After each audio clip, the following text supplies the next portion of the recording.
Okay, councillors, we might get underway. We've got more than a quorum in attendance now. Thank you everyone very much for being here tonight. I'm Darcy Byrne, I'm the Mayor of the Inner West, and I'll begin by acknowledging the traditional owners of the land and pay my respects to their elders, both past and present. We have an apology tonight from Councillor Porteous, who is seeking a leave of absence of 1 month for personal reasons. I'll move that that be accepted. Is there a seconder for that? Yeah, Councillor Lockie will second that. All those in favour? Against? Declare that carried. Next item brings us to the notice of webcasting. For the benefit of all of the citizens who are watching online, we let you know at the beginning of meetings, including for the two registered speakers who we have tonight, that these proceedings are recorded and that there are legal ramifications to what is said in the public domain. Councillors, are there any disclosures of interest tonight?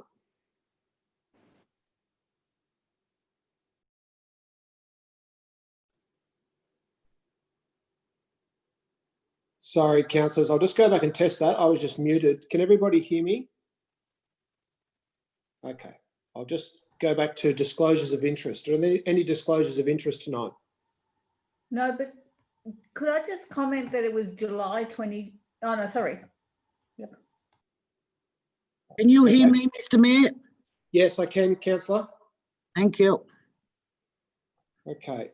There being no disclosures of interest, I'll ask everyone to please join me in a moment of quiet contemplation.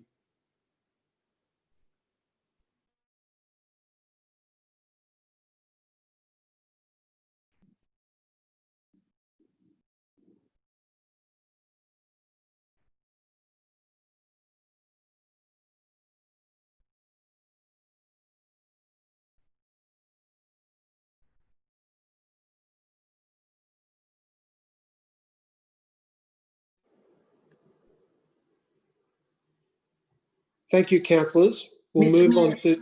Mr. Mayor, could I just, could you on behalf of council, especially myself, have a message sent to Councillor Porteous for a quick recovery? Yep, no problem. I certainly will do that. That we're all thinking of her. I hope it doesn't give her a setback coming from me, but I wanted to get well so I can start picking on her again. I wanted to come back. No problem. I'm sure we're all united in that view. Thank you. Confirmation of minutes, councillors, the 23rd of June, the ordinary meeting. Are there any clarifications or corrections to those minutes? I'll move that. Can't go back that far.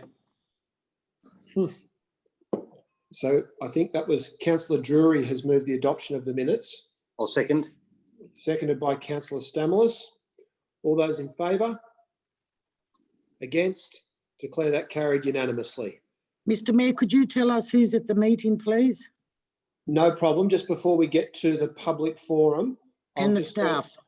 Yep, I'll just go to Mr. Naylor or to the Chief Executive to confirm for councillors which officers are in attendance. And which councillors, thank you. Councillors, we have the CEO in attendance, the Director of Development and Recreation in attendance, the Director of Infrastructure in attendance, myself and Catherine in attendance, and we have about 12 councillors. So I can't see Councillor Skander online yet. And obviously Councillor Porteous says an apology. I think that's it. Okay, thank you for that. We'll thank you. No problem.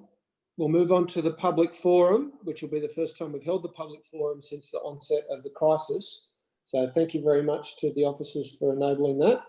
We've got two registered speakers tonight. They're both for item 4, public exhibition of planning proposal 466 to 480 New Canterbury Road and 26 to 38 Hercules Street, Dulwich Hill. The first of those speakers is Mark Skelsey of Dulwich Hill. Mark, are you there?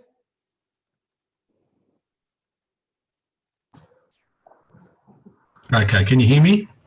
Loud and clear. Excellent, that's great.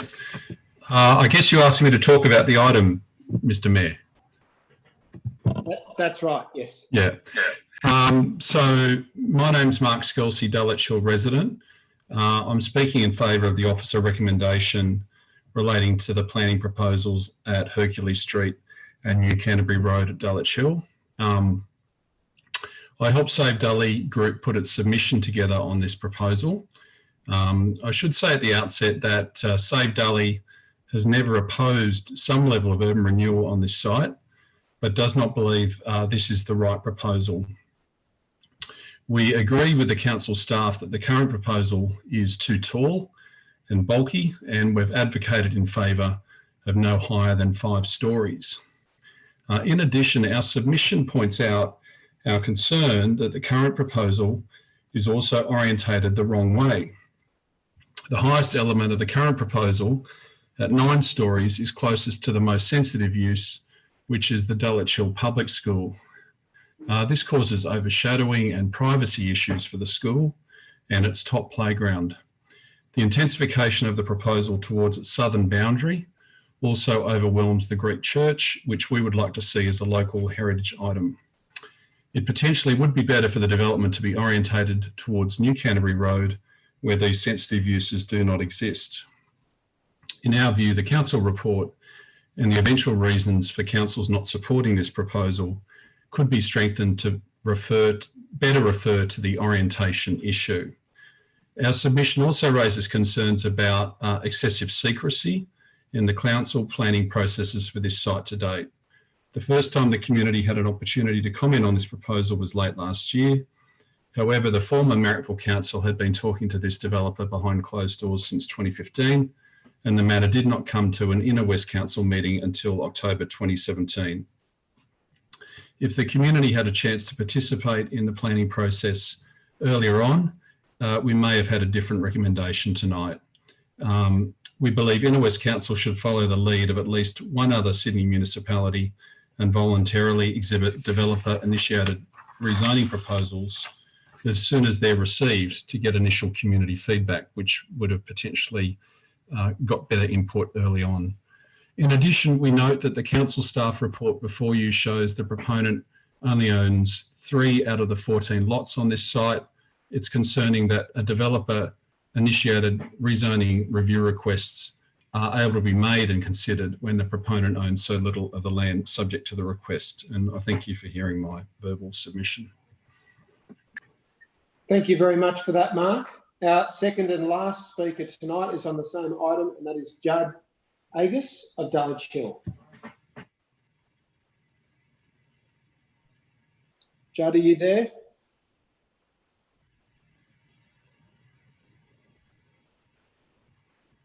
No, Judd? Okay, we'll move on to... I'm here. Oh, I'm here. okay, yep, got you there. Can you hear me now? Okay. I'm not sure how... Yeah, I'm here. No. I'm here. Yes, we can hear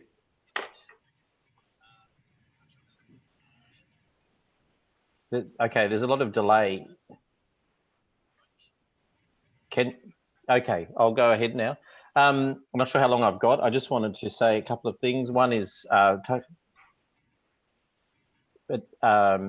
so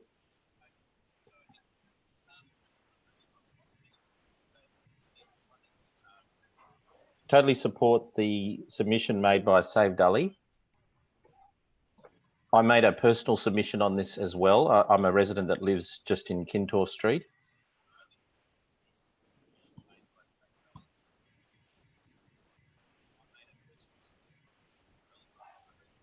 Judd, we're not picking up a lot of what you're saying, I'm afraid. Okay. Key points are the scale and bulk of the development is far too big for the area. Okay. Well, sorry about... Yeah, we heard that. We can hear you. Sorry, Okay. I think you're the only one getting feedback. We're not getting feedback, so just speak. Keep going. So as I say, the scale and the bulk of the development is too big. It doesn't fit with the... Okay. Judd, can I suggest you take your earphones off and just speak into the microphone? Okay. That'll work. The Earphones off and just speak into the microphone. The main points are that the development needs to fit with the character of Dulwich Hill, and I turned the webcast clearly off. doesn't. So basically,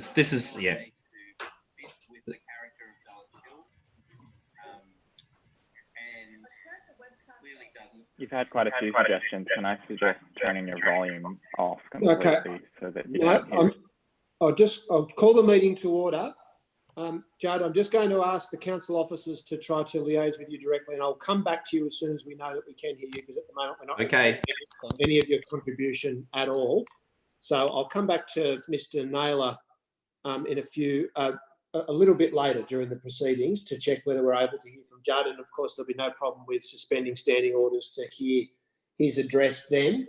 So I'll go back to the next items on the agenda. That brings us to there are no condolence motions, but there are mayoral minutes that have been tabled tonight. Mr. Naylor, can I ask you just to, because not everyone will have seen them come through, just to read out the titles of the mayoral minutes that have been tabled?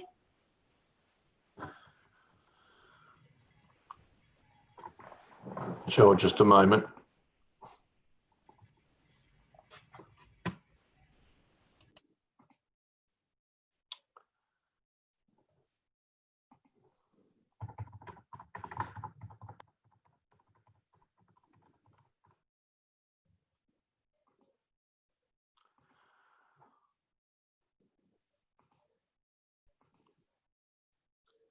We have one mayoral minute that is on your screen at the moment. That is the first one, which is Callan Park and the Great Sydney Parklands. We have another mayoral minute that was tabled today as a supplementary on Anthony Hassett. Okay, thank you for that. Councillors, in order to try to set a positive example for the duration of the meeting, I'll refrain from speaking to the mayoral minute in regards to Callan Park and the Greater Sydney Parklands Agency. There's information in the background and detail in the resolution, and I'm happy to address any questions that councillors might have in my right of reply. So I'll open it to any contributions from councillors. I can see Councillor De Cruz seeking to get my attention. Councillor De Cruz. Yes, the announcement by the Minister of the $10 million is fantastic news, but Jamie Park has advised us today that the Minister's also recognised Friends of Callan Park and the Inner West Council as key stakeholders and is looking to set up a governance structure. So I'm just wondering whether points 3 and 4 might actually be going against what's happening at the state level with this policy, and we might need to reconsider those and perhaps write to the Minister welcoming this new announcement. Thank you. Mr. Mayor, could you read it to us, please? I will do, yes.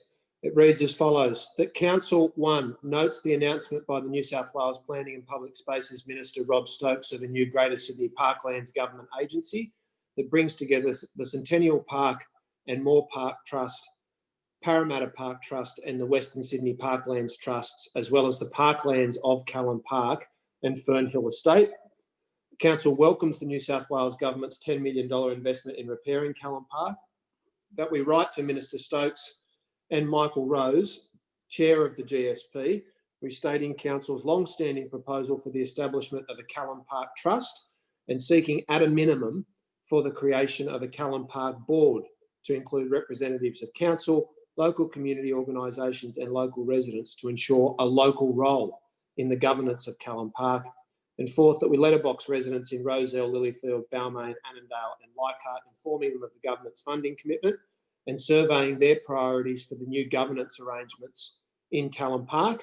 This is to be funded from the funds quarantined from savings following the loss of local newspaper advertising. And I might just add to that as an amendment, point 4, that the survey should also include, we should also be asking residents about their priorities for the $10 million in expenditure, and be a good idea for Council to convene a Zoom meeting for interested residents to be able to engage with councillors and council staff about that directly. So I'll just ask the I'll come back to the precise wording of those minor amendments when I make a right of reply. Councillors, Mayor? discussion? Mr. Mayor? Yes, Councillor Stamoulis. Yep. Thank you, Mayor. Mr. Mayor, this is a wonderful signal to the whole of Sydney, the whole of New South Wales, that Callan Park has been elevated to the status of one of our premier Sydney parks, and also that some initial funding has been provided. I think that's fantastic. When you look at the heritage, the landscape, its use for mental health over many, many years, this is certainly a extremely important site, and it is a site of heritage significance. I think we do need to acknowledge the great efforts of our state member, Jamie Parker, in assisting in getting to this stage. The previous Leichhardt Council has worked very, very hard to deliver the draft master plan for Callan Park. And also I'd like to recognise the tireless effort of one of our largest community groups, the Friends of Callan Park, who have been around now for 21 years and who have worked so hard so that this site would not be sold off nor developed, and that they be kept in public ownership, that its unique heritage landscape would be protected and the buildings would be saved for community use. This is largely the long-term work of the Friends of Callan Park. Mr. Mayor, I'm glad you've raised the issue of what the governance would be for the Callan Park in the future, and also for the wider parks of Sydney. I'm a little bit concerned that this narrowing down into one agency might be very limited. In fact, in so many areas of society, we seem to be narrowing down our representation rather than broadening it. So I'd welcome the formation of a subcommittee or sub-board or board or whatever it might be that ensures we do look at these various parks and sites. They are unique. They require their own attention. While there might be an overriding governance agency, I still think that the very unique sites like Callan Park require their own board or committee to act as a very strong governance agency for them. So I welcome this mayoral minute in the hope that this will come out of this process. So thank you, Mr. Mayor. Okay, thank you very much for that, Councillor Stamoulis. Mr. Further Mayor, discussion, councillors? Yes. Mr. Mayor, would you accept that we find some way of notifying all the residents of the Inner West Council area on this issue? I don't think it's just, I don't think we've got border control between the other areas of the Inner West Council. All these assets sort of belong and are used by residents of the whole Inner West Council area. And I really do think that they shouldn't be left out of it. They should, I'm pretty sure there's a fair few people that would be interested. Again, I will raise the issue that we should seek on important issues like this and others, that we take out advertising in the local papers. This is a big issue and the Liberal Party should be commended. This is not to give accolades to the party, they don't need it. But why are the rest of the Inner West residents not notified? I don't expect to spend money on leaflets to every household. But why do we leave the other residents out of this? They all should be notified by way of a notification in the newspapers. This is a big issue. And as Councillor Stamoulis said, a lot of people have been involved. The former council can take the past accolades for fighting for this. Everybody in New South Wales has heard of Callan Park, and a lot of people would be interested to know that this is happening. A lot would remember what Callan Park was, and a lot might know what we expect it to be today. So I really do hope, Mr. Mayor, that you take that on board, that we do put some notification in one of the papers. We've saved a lot of money in COVID. There's a lot of festivals and things that we haven't done. This is not wasting ratepayers' money. This is letting people know of an icon in the Inner West. Okay, thanks very much, Councillor Passos. I'll look to address that in the amendments that I move as well and in my right of reply. Any further discussion, councillors? Councillor Hesse, if I may. Yes, Councillor Hesse. Thanks, Chair. Everyone loves a winner, it seems, which is great. At the beginning of this conversation, I wish to recognise the great work done by the community, particularly Friends of Callan Park, and all those in the community who have fought to retain this land in public ownership for public use for the last 21 years and indeed beyond, no doubt. That we're at this place right now is a testament to the great work of the community in its many various guises. As Jamie Parker, the member for Balmain, has talked to me about, he has certainly, as Councillor Stanley has said, lobbied very, very hard with the minister. And I agree with Councillor Stanley's criticism that, and I think Jamie Parker does as well, that the one board is not that great. However, the important thing to note is that the Act under which this board will sit was not repealed.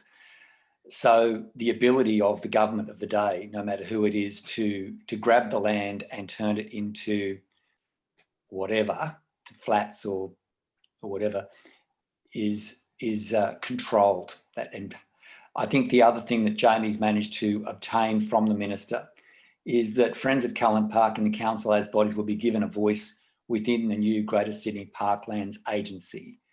Now that's the least they could do, but it is something that I think we have a unity ticket on. And from the discussion so far tonight and from the intent of the Mayor's mayoral minute, I can see we're on a unity ticket, and that's a fine thing. I'm a little bit, I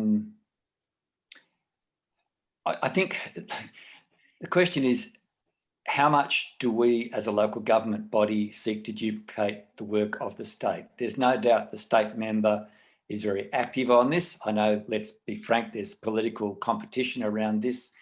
But I'm not, I mean, I've no doubt, for instance, that the member for Balmain, I don't know, but I've no doubt that he's probably got a leaflet in the letterbox of every resident who would be affected already.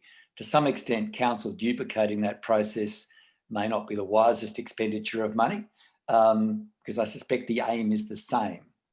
And I have no doubt that the member for Balmain will be seeking to work closely with council to make sure that this body, on behalf of constituents, is well and truly engaged with the process. It helps make sure we maintain the future of Callan Park.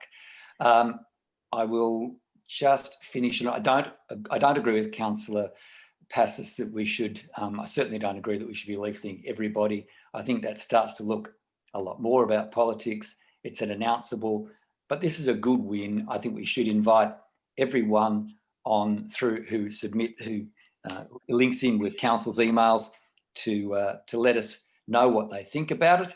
And I think that should be the way we communicate with council residents in this, given what the state member is already doing on the matter. Thank you. Thank you for that, councillor. Is there any further discussion? If not, I'll just go very briefly to the motion, and I'll just ask for the assistance of the minute takers in amending point 4 to read as follows. Letterbox residents in Rozelle, Lilyfield, Balmain, Annandale and Leichhardt, informing them of the government's funding commitment and surveying their priorities for the $10 million in expenditure and the new governance arrangements in Callan Park.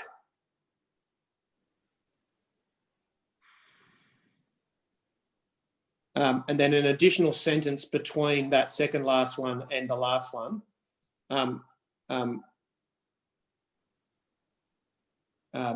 Convene a Zoom meeting for all interested residents in the Inner West to survey their views.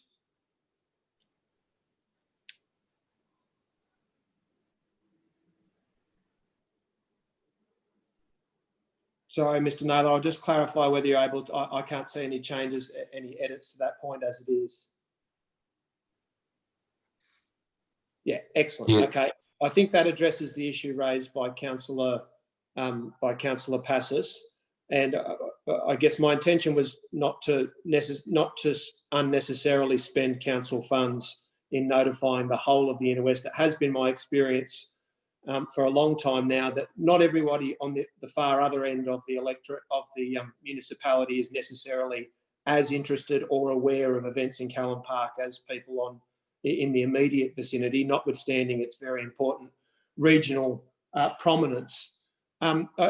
Look, thank you very much to all of the councillors for your contributions. I must say that I think we can only, I haven't received any correspondence from the state member indicating that the council will be involved in the governance structure of Callan Park. In fact, all we have to go on is the minister's press release, because there's been no correspondence to the council that I'm aware of, and there's no reference at all in the press release to there being any kind of local governance structure, let alone a specific role for the council. Now, knowing Minister Stokes, as I do, I know that he is passionate about Callan Park and wants to achieve good outcomes there. I'm also very familiar with Michael Rose, who's the new head of the agency, who is a local resident and who's also passionate about doing positive things in Callan Park. So I'm trying to propose a useful way forward. I think we are talking about the same thing. Doesn't matter whether you call it a board or a committee, there does need to be some advisory structure. And I don't think we should walk away from the very principled position that Friends of Callan Park and Leichhardt Council have held for many, many years of support for an independent trust for Callan Park. Now, restating our commitment to that doesn't preclude us from engaging constructively with the government on what they're proposing. But it is true to say that an agency within the Department of Planning doesn't provide in any way the same protection that a public trust would for any of these magnificent regional sites. That's just a statement of fact. So I don't think we should be stepping down our advocacy, given that there's no mention of local governance structures at all in the announcement. We need to just very politely but insistently put that forward now, which is what this motion does. In relation to the engagement with the community and surveying of the community, well, I do believe it's the role of the local government to engage the local community on matters of public importance. This is a prime example. Why wouldn't we survey and use the resources of council to collate the opinions of local residents and to inform them and also mobilise them to get positive outcomes in Callan Park?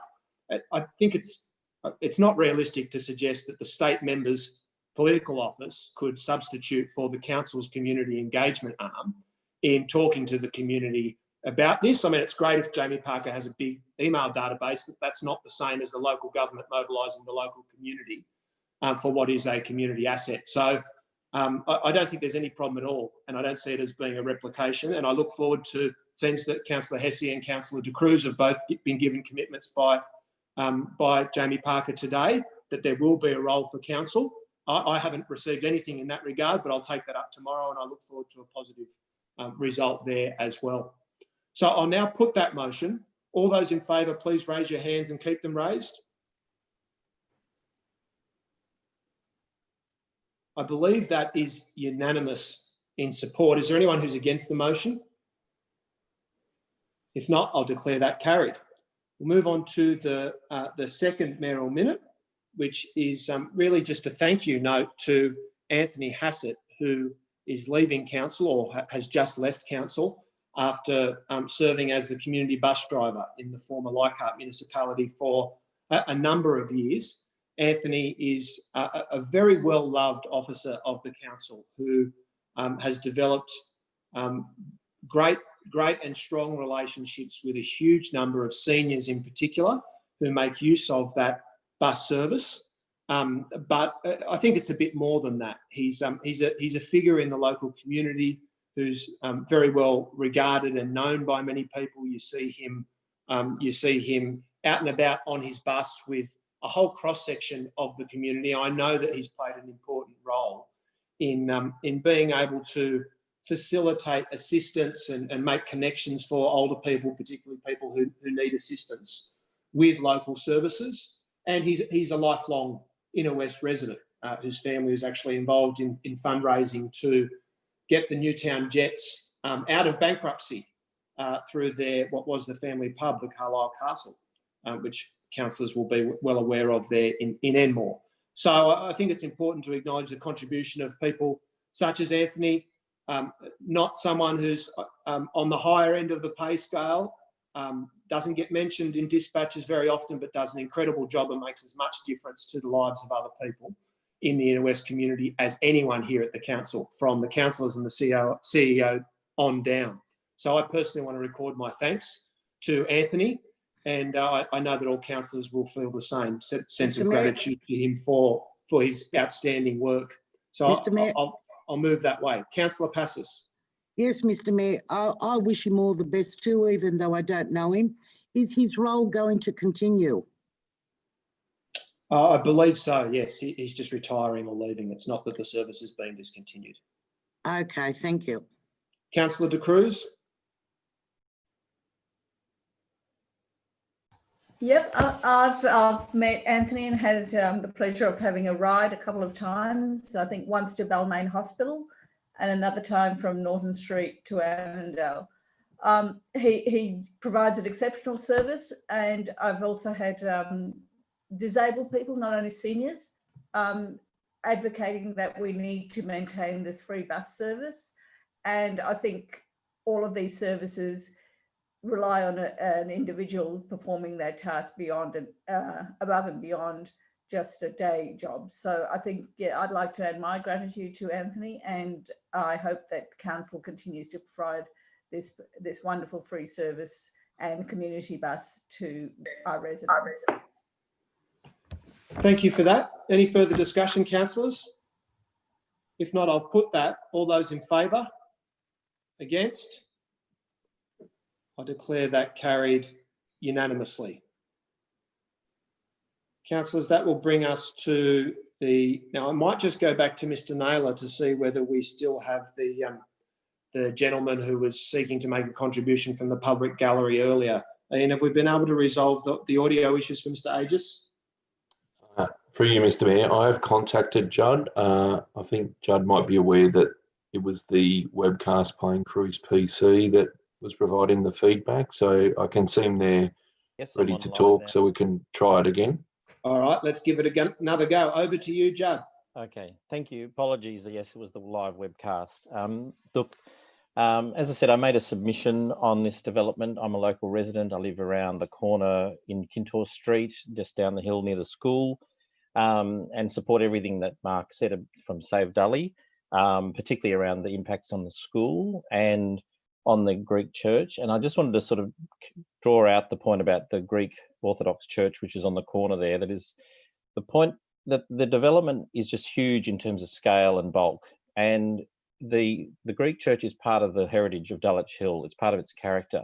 It's absolutely critical that this development like this retains and enhances that, and it doesn't swamp it and treat it as if it doesn't exist. It's not there. And this is a general point that we've seen some awful development go ahead in the Dulwich Hill area.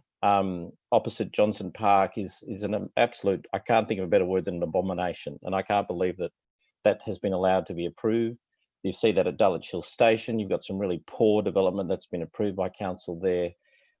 This is yet another example of a big, bulky, tower-like development that's inappropriate for the area. And I just wanted to stress that the inner west, Dulwich Hill and the other suburbs, they are actually really important parts of Sydney. They're our heritage. They're the heritage of Sydney. And what we see happening month after month, year after year, is just a transformation of our streetscapes into yet more sort of Wooleye Creek, Mascot, boxy, modern, pretty rubbishy development, to be quite frank. There aren't a lot of good ones around. This is yet another example. So I guess I'm saying to council, not only think of what's important and appropriate for that particular area and the surrounding streets, but it's about how does this development fit and enhance the character of Dulwich Hill and actually the inner west. You know, my heart sank when I saw the other day Giorgio's Chocolates building up there on Canterbury Road is now gone. Another piece of our heritage, an old building that creates the character of Dulwich Hill in the inner west, gone again for another, obviously it'll be another modern development. So it's really, I guess the council is essentially the trustee, the last line of defence, to retain the character, not just for the local residents, but really for all the people of Sydney, and let's frankly, for Australia. Each of the big cities only has a small pocket of these old areas that are really, of their cities, that are really valuable to retain. Now, I'm not saying that the warehouse is a great development the way it is there, but it's old. It's part of our character. It's almost like, would we rather keep something like that than see another big boxy development that's turning the suburbs into yet another Mascot or Woolite Creek that you can go to any part of Sydney and you find that. So I think it's really incumbent on the council to sort of bear those sort of things in mind and to really weigh up those sort of the values of the area and what it's trying to do, and say to the developers, if you can put it forward a development that really enhances the character of the suburb, makes it a better place, retains the look like the one that was done up near the centre, it's retained that character, it's actually enhanced that building in that part of Dulwich Hill. That's what I think the residents are looking for, and I think that's any kind of development. As I say, they are sort of ugly old warehouses, but it's almost like that's better than just see another huge overscale boxy development sort of really ruining our suburb and the inner west, quite frankly. So I really ask council to consider that and go back to the developer with really saying these are the quality of the type of development we need, not yet another one of these, cardboard cutouts from somewhere else that's really just designed to maximize profits for the developer, not to area. Thank you. Okay, thank you very much for that, Joe, and thank you for your patience in getting the system to work for you. And thanks for letting me back on. No problem. We'll move on to item 2. Mayor, may I move the officer's recommendation as printed? Yes, councillor. Do you wish to speak to it? If I may. Please do. Thank you, Mayor. And I would like to first thank the staff who've worked on these suite of documents, these key suite of documents for us for such a long period of time. I would particularly like to thank Daryl Jackson for the work that he has done, but the guidance that he has been given by Kathy Edwards-Davis and Liz and Michael has been pretty outstanding to get us to where we are today. This is a suite of documents that acknowledges the major impact that COVID is having on our community and is having on our council. This is taken into account in these documents in a real and substantial way. I suppose the obvious way where you can see it is the deficit of $7.4 million in terms of the operating budget. No one likes to kind of run a deficit unless you're allowed to print money. It's easy if you're the Commonwealth and you're allowed to print money. It's not so easy if you're another tier of government and you don't have a mint or a printing press that can print money legally. So we go into that mindful and knowing that that is an impost in terms of our community, and that does reduce our capacity into the future to deliver the sorts of maintenance our key assets require. And we have very substantial assets from all the footpaths, all the roads, all the parks, the pools, the libraries, the town halls, etc. But there's good news. There's really good news here in terms of the additional $20 million that we decided that we would spend last time to fast track a whole lot of projects. And that goes on top of the $95 million in terms of capital projects that are in this budget already. 95 million, which will finalise the great asset that will be the Ashfield Aquatic Centre, finalise the work that's done on one of the great and last harbour pools in the world, that's Dawn Fraser. There are very few other harbour baths like Dawn Fraser left in the world. There's new modern ones, there's not ones like Dawny. We're going to spend a record amount on footpaths, on roads, on bike tracks. We're going to be putting considerable amount of money into public domain works along Parramatta Road, putting $10.7 million into our town centres. We're going to be upgrading the Haberfield Library, the Marrickville Library. That's magnificent. Well, that won't need an upgrade for a while. And then we're going to upgrade the Marrickville Town Hall, the Petersham Town Hall. We're going to be putting on retrofitting solar power. We're going to be putting trees everywhere where it's appropriate, spending a huge amount of money in terms of putting in trees. Mayor, this is an exciting future that we have laid out before us. I hope everyone joins in me in the excitement about what we can do for our community as we move forward. I commend the motion to all councillors. Thank you, councillor. I'm happy to second your primary motion, and I'd like to propose an amendment which I've circulated to councillors earlier today and which I have now provided to the minute takers. So if I could ask them to please retrieve that and put it up on the screen. The councillors, as articulated in my explanatory note this afternoon, earlier today, perhaps this morning, I convened a forum some time ago before the lockdown in Rozelle with business owners who had been affected by the construction of WestConnex Stage 3, and I invited Elizabeth Mildwater, the Deputy Secretary of Transport for New South Wales, to attend the forum. She was very generous in her time and engaged very genuinely with the business owners and operators who attended the forum. And after that, the General Manager suggested to me that we write off to the New South Wales Government to try to capitalise on the good dialogue that had occurred at that forum. And through a series of discussions, I think we've now got both in writing and verbally an indication from the government that they would consider matching a contribution from council, dollar for dollar, to create an economic development fund to assist communities in the Inner West local government area that have been impacted by state government transport projects. The truth is, regardless of your position, your view on the merits of one project or another, through the Metro, which I think is unanimously supported on this council, and WestConnex and now the Western Harbour Tunnel, there's been an enormous amount of disruption in the Inner West over the last half decade, and it's actually intensifying at the moment. There's been a hiatus at different times, but half of Rozelle is a construction site. Large parts of Marrickville are under construction at the various train stations. You don't need me to tell you, you're all aware of that.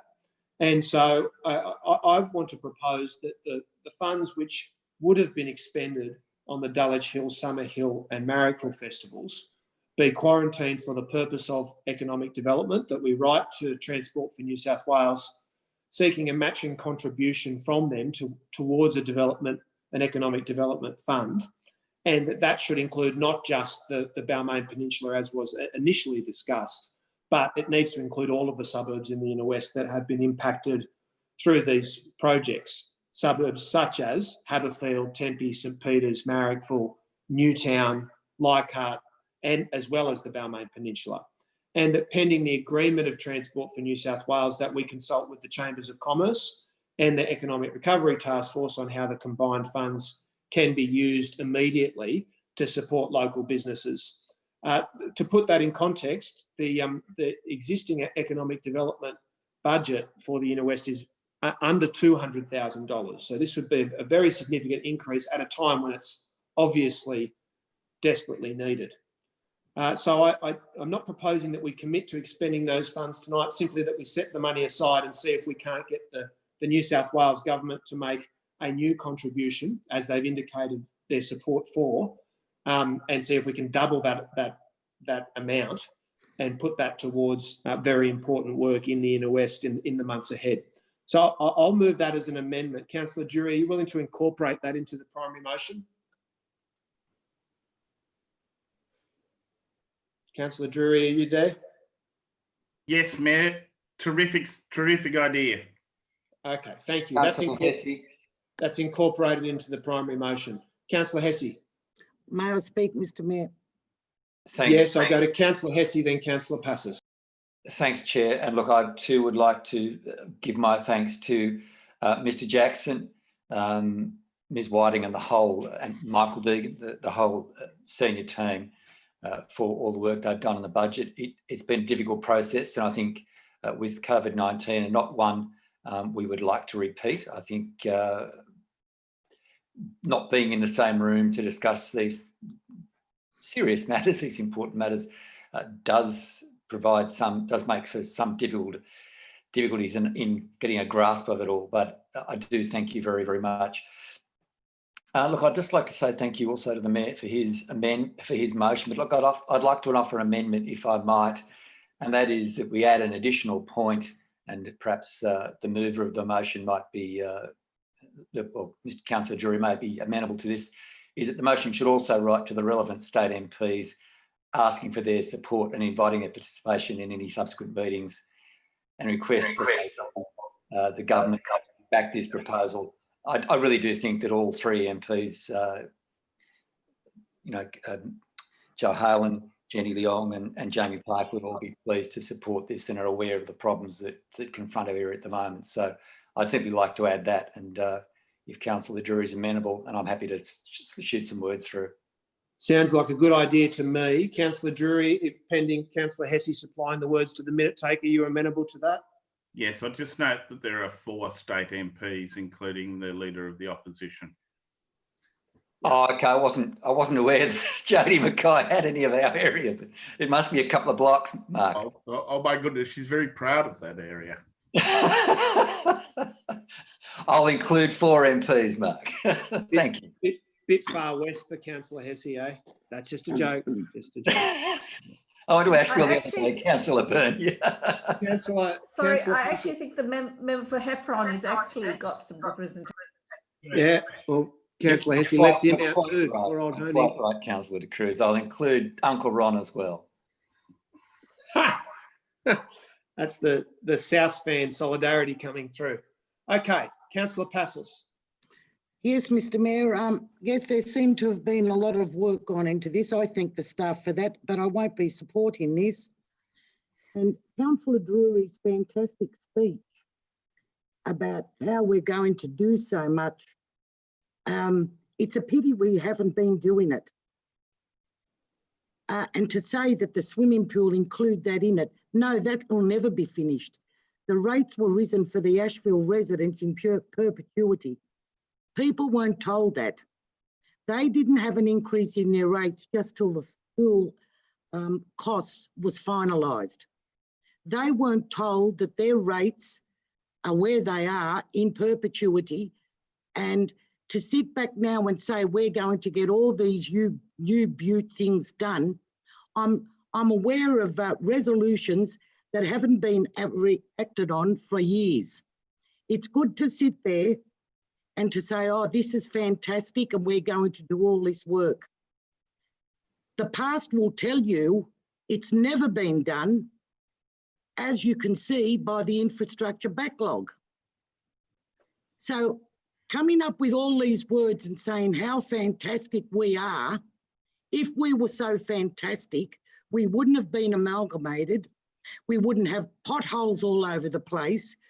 We wouldn't have to be putting new toilets in. We wouldn't have to refurbish the town halls. They all would have been done. So please, your little speeches and the political games must stop.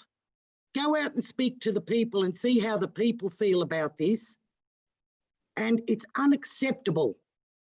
And to me, it's absolutely damning that you're sending messages out to say everything's hunky-dory and all this is going to be done and we're going to have utopia in the inner west.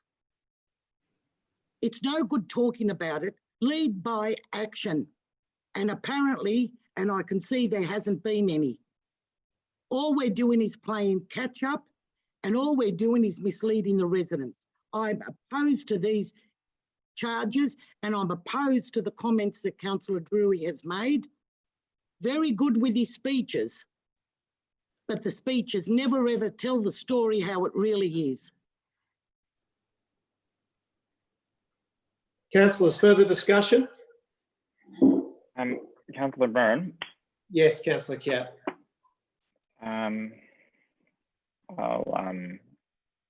Well, I agree that Councillor Drury gives good speeches, but I don't agree with the latter part of the analysis that he doesn't speak the truth. I think that Excuse me, just a minute, Mr. Mayor, excuse me. What was that comment? Councillor Passis, it was inoffensive. It was Councillor Kiat beginning his speech in a way that didn't breach the code of meeting practice at all. Councillor Kiat, please proceed. Very kind of you, Chair. I think that Councillor Drury and Councillor Hassett have done a good job of summing up a lot of the highlights of the budget this year. And I just want to reiterate that our staff who have been working on this have been working in incredibly difficult circumstances. Just like every public official and indeed every business across the country, the level of uncertainty is unprecedented. And the impact on the budget is incredibly unknown, even at this point. I think that as we've tried to get more information over the past couple of months, things have changed. And we still don't really know what is to be the outcome of the next financial year.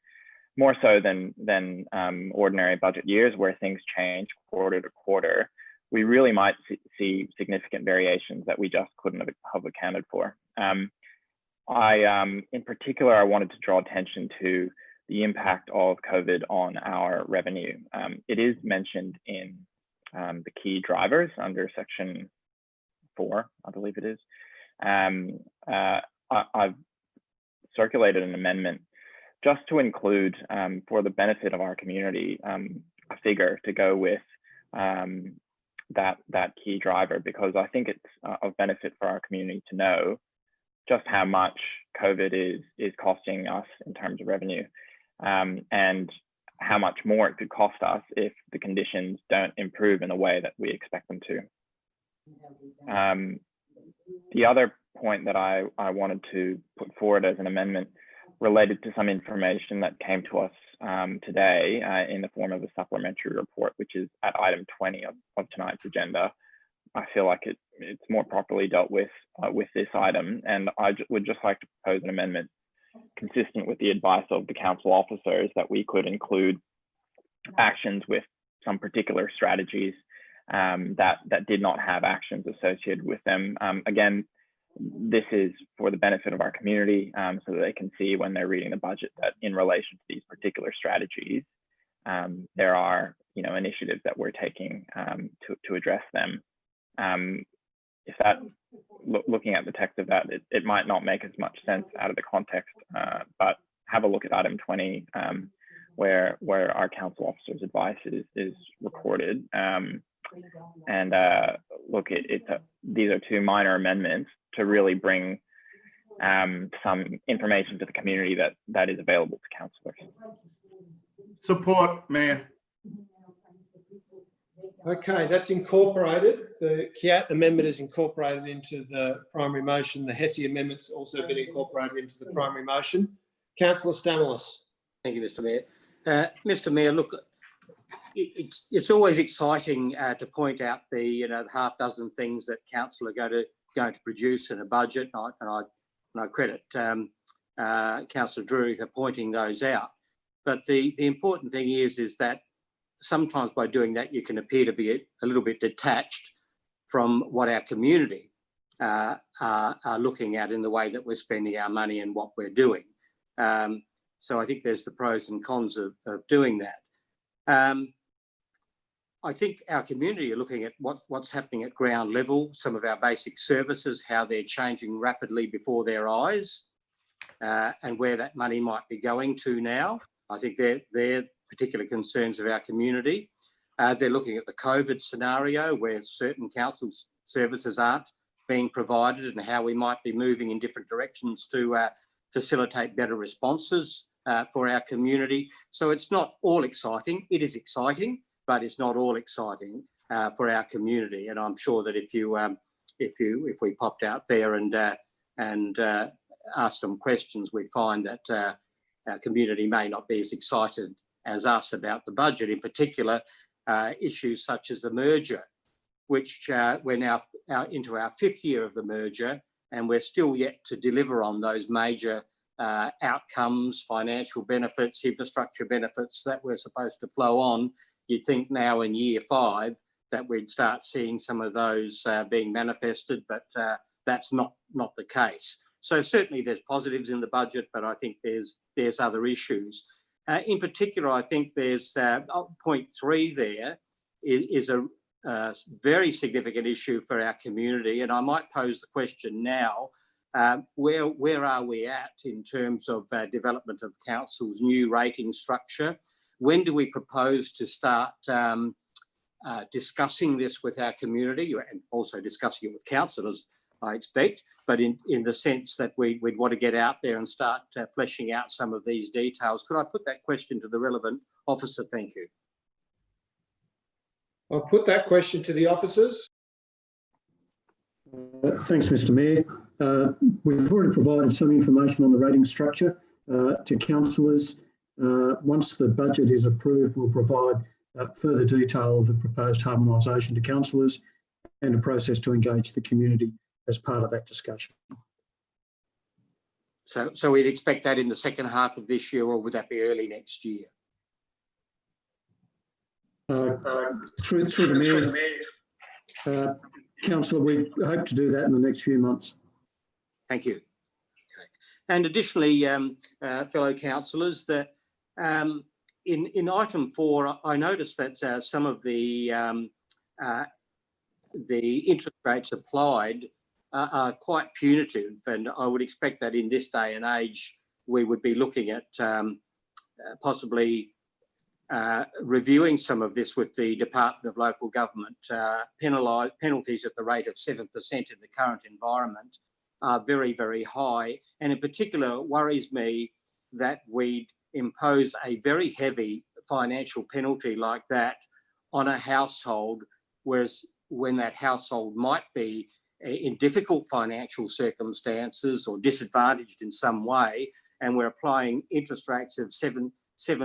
In fact, we can get an interest rate to buy a house for 2.9%, I think, right now, and that's to buy a house. So I hope there might be an opportunity in future for our council to send the first signal that some of these interest rates, particularly in issues of hardship or disadvantage, are quite punitive. Thank you.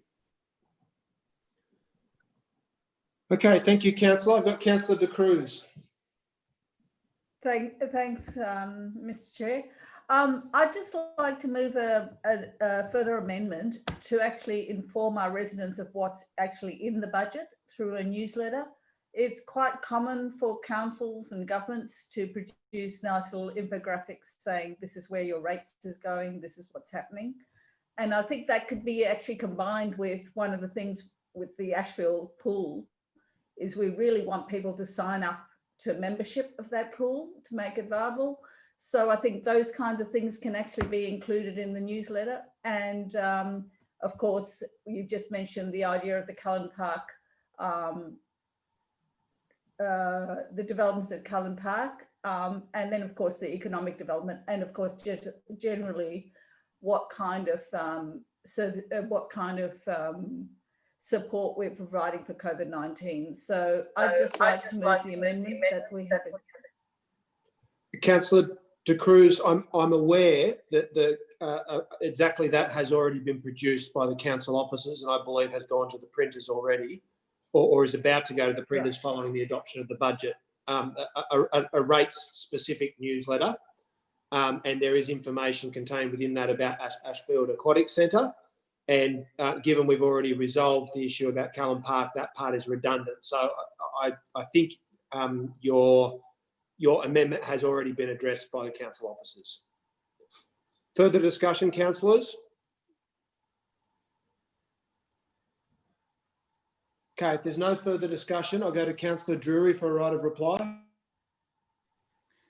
Thank you, Mayor, and I thank councillors for making a contribution to this debate, because after all, these are the very key documents that we put before the community that will drive our operations in the next financial year and look forward to what we are going to be doing in the long term up until 2030.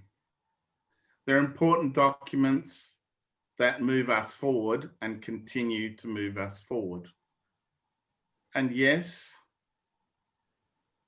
there'll always be more to do. And yes, residents will always want more than we can afford to do. But what we need to do is try and work out what is in our best interests of our residents, what meets their needs, and take us forward. I think that the operational budget is been very well crafted. And there are changes. There are changes in our community as we move forward, and there'll be continue to be changes as we settle in as one council. I understand there are some councillors who want to unscramble an egg, disamalgamate, go into chaos, throw all this good work away. Good luck with that. I also understand there are some councillors who are habitually naysayers, who are habitually find fault with anything that is put forward. I get that. Notwithstanding that, what has happened is that our officers have worked very hard. We've interacted with them as councillors to produce a set of documents which will take us forward. I commend the motion to all councillors. Okay, thank you for that, councillor. I'll now put the primary motion moved by Councillor Drury, seconded by myself. All those in favour, please raise your hands and keep them raised. I have in support Councillors Stamoulis, Drury, Hesse, De Cruz, Kiat, McKenna, York, Macri, Lockie. Yes, Mayor, this is Councillor Steer. I support it too. I just can't show video with the screen share on my laptop. No problem. I've got Councillor Steer in support as well.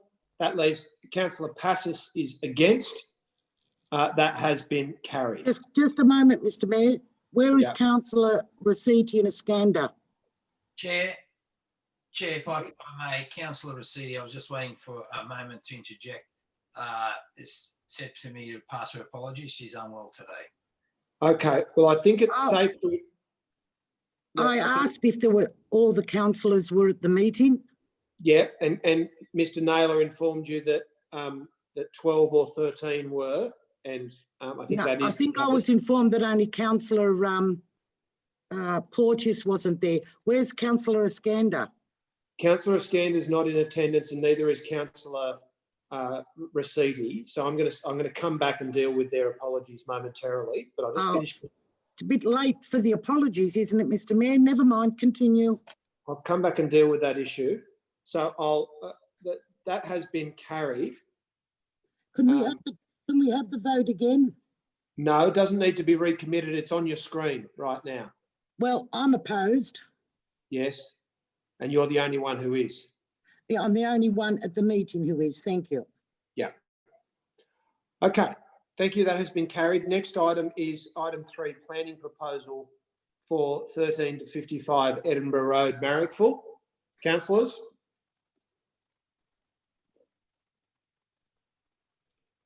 Does anyone wish to move the recommendation or to speak against it?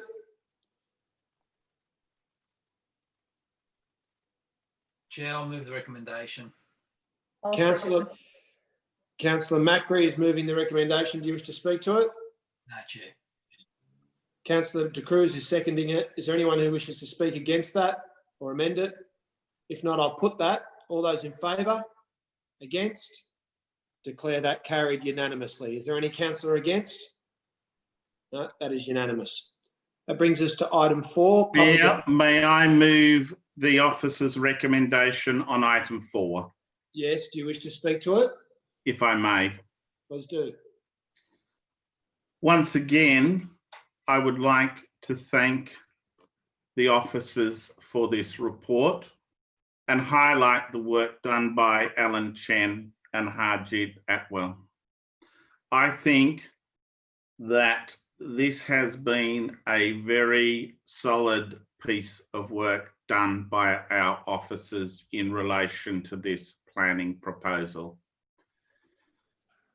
This has also benefited very considerably from a major and massive community input. The number of submissions from the community, from ordinary members of the community, one of whom we saw tonight, has been very strong. In addition to that, I'd like to thank the work of Save Dully and Dully Public School P&C and those speaking on behalf of the Orthodox Church. Because what they pointed out is that this development on this site just doesn't work. It just doesn't work. It was too big, badly orientated, and just would not fit into the character of the area. What I've come to learn representing Dulwich Hill is that there are a lot of people who are very passionate about their suburb. They're passionate about quirky little bits of it that I had missed until people had pointed them out.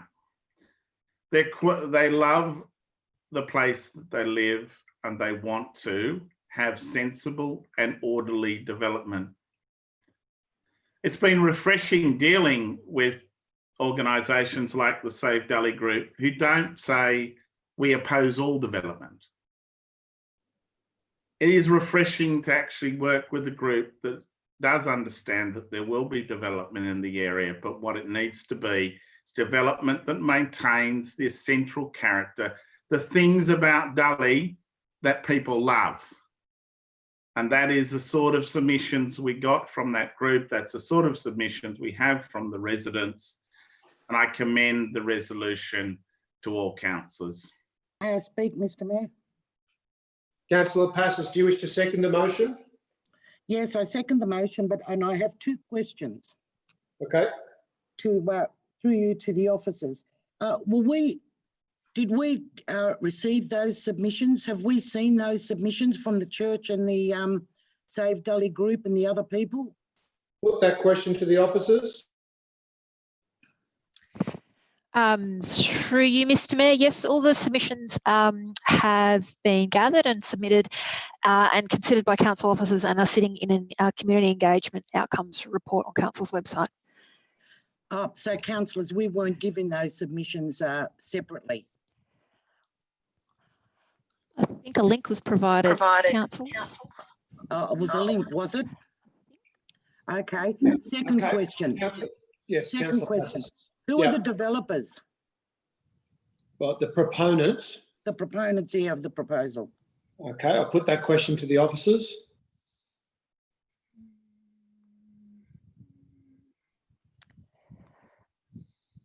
Sorry, councillors, I don't have that detail off the top of my head.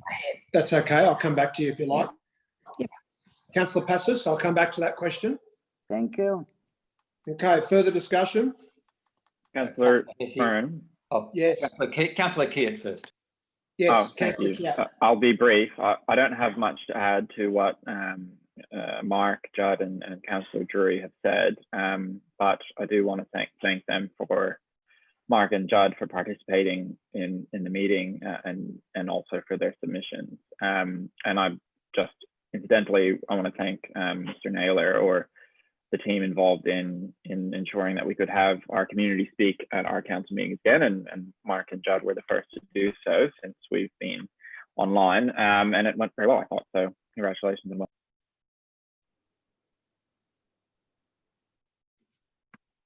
Okay, thank you for that. I've got Councillor Hesse, then Councillor McKenna. Thanks, Chair. Look, I guess I'm echoing Councillor Keat and Councillor Drury to some extent, but in particular, I just want to note and say thank you, of course, to both our speakers from the community, both very fine people and fine representatives of their community, and indeed echoing again the great work of Save Dully. To the planning and to staff too, I think the planning proposal is very clear, and I think this was raised by Mr. Agius. The issue of the Greek Orthodox Church, if councillors have seen it, it's quite a, one might say, petite building, and I think it would be. I'm not a person of faith at all, but I really do respect people who have it, and that part of that respect is about respecting their buildings, their histories, their journey. And I'm really so glad that our staff were able to acknowledge that, understand that, and their recommendation they brought to us. And that, of course, that is respected by our community. I'd also like to say give a big bow of respect to Dulwich Hill Primary School students and staff. I know it's a very fine school. I've got plenty of friends who've sent their kids there. It's got a great reputation, and I think we must be careful with the surroundings of our schools to give the children and the community the kind of places they want to grow up in and be the best they can be. So thanks to all involved, and I really do encourage all councillors to support the proposal of staff to refuse the proposal. Thanks. Okay, Councillor McKenna.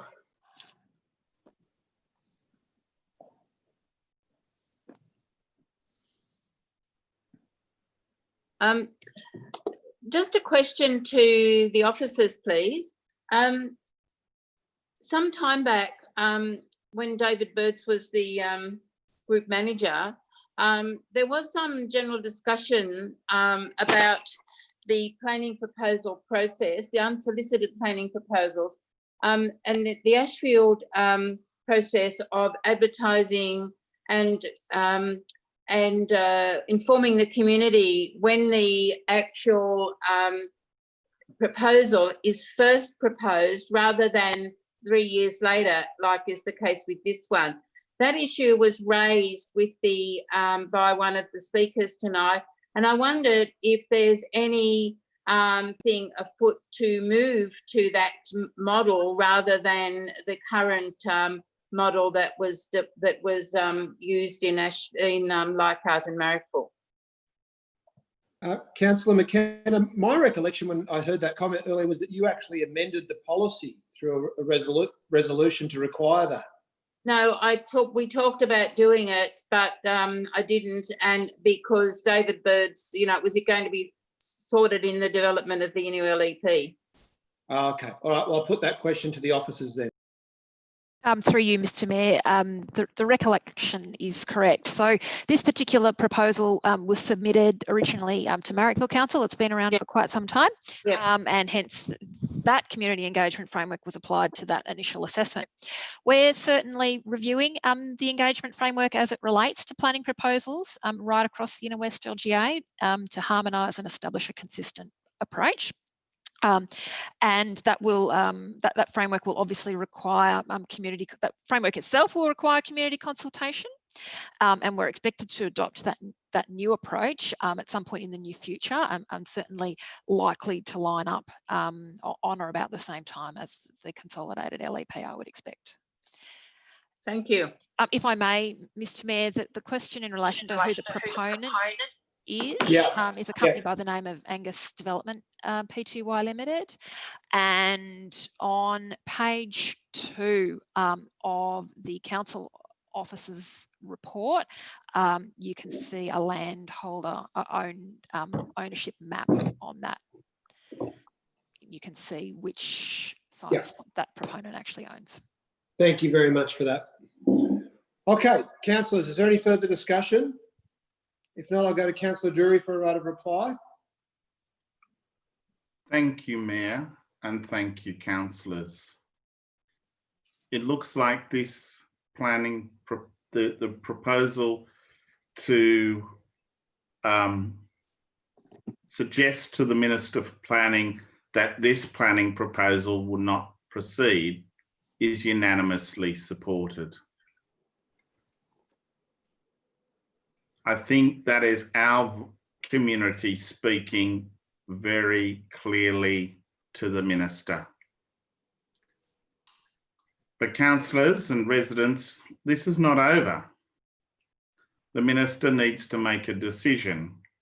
I'd urge those who still have an interest in this matter to have their own communication with the Minister in relation to this matter, to urge the Minister to listen to the community, to listen to the community groups and listen to the Inner West Council that has collected that information along with the expertise of our staff in putting forward the reasons why this shouldn't go ahead.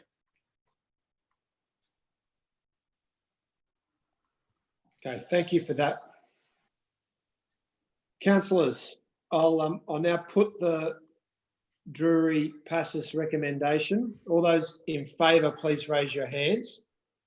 I have the following councillors in support: Councillors Passis, Stamoulis, Drury, Hesse, De Cruz, McKenna, York, Macri, Lockie, Kiat, and myself.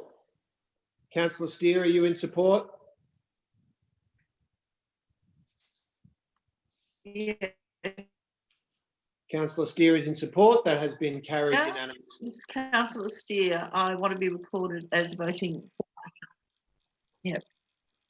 Okay, thank you. That's carried unanimously. Brings us to the next item. Item 5, post-exhibition report, development contributions plan for the former Leichhardt Council area. Councillors, does anyone wish to move the recommendation? I'll move it. Councillor Passis will move it. Do you wish to speak to it? No, not really. Is there a seconder for that? I'll second. Seconded by Councillor De Cruz. It seems as though there is no objection to the resolution. I'll put that all. Yeah. Could I just ask a question of the officers? Yep. I've had an ongoing interest in whether we having public sculpture in our parks or squares or whatever. Is that permitted within this document? I noticed there was public art and community services. Can sculpture be actually commissioned within this plan? We can do what we like. We're in charge. Sorry, I'll just put Councillor De Cruz's question to the council officers. Through you, Mr. Mayor, yes, I would expect that would be a suitable purpose for the collection of contributions under 712 of the Act. Yep. And have we had any experience of that to date? I'll put that question to the officers. Artworks? Not specifically. Yes, we've got Mary Poppins. For sculptures, I don't think. We've got Mary Poppins in Ashfield Park. Statue of Mary Poppins. Okay, I'll call the meeting to order. Councillor De Cruz. Thanks. That was all I wanted to know. And yep, this is good. Yeah, Mr. Mayor, can I? I'll put the motion. All those in favour, please raise your hand. Mr. Mayor? Yes, Councillor Stamoulis. Could I put some questions? Thank you. Yes, of course. Yeah. The first of the questions is this an additional cost, or are we removing a cost and replacing it with this for the Leichhardt local government area? I'll put that question to the officers. Through you, Mr. Mayor, this is the introduction of a new charge. It's a new charge, is it? Correct. Okay. How might that change the average costs for applications made across the 3 old municipalities? Do we know how that might impact on that? I'll put that question to the officers. Through you, Mr. Mayor, the charge only applies what we're proposing tonight is a section 712 plan that applies only to the former Leichhardt LGA. In terms of average impact on a typical development, that's very difficult to estimate without being provided notice of the question, councillor. It's quite simple. It's a flat rate that's proposed as we've set out in the report, and unfortunately, like I said, without being provided a bit more notice, I really can't provide much more information than that this evening.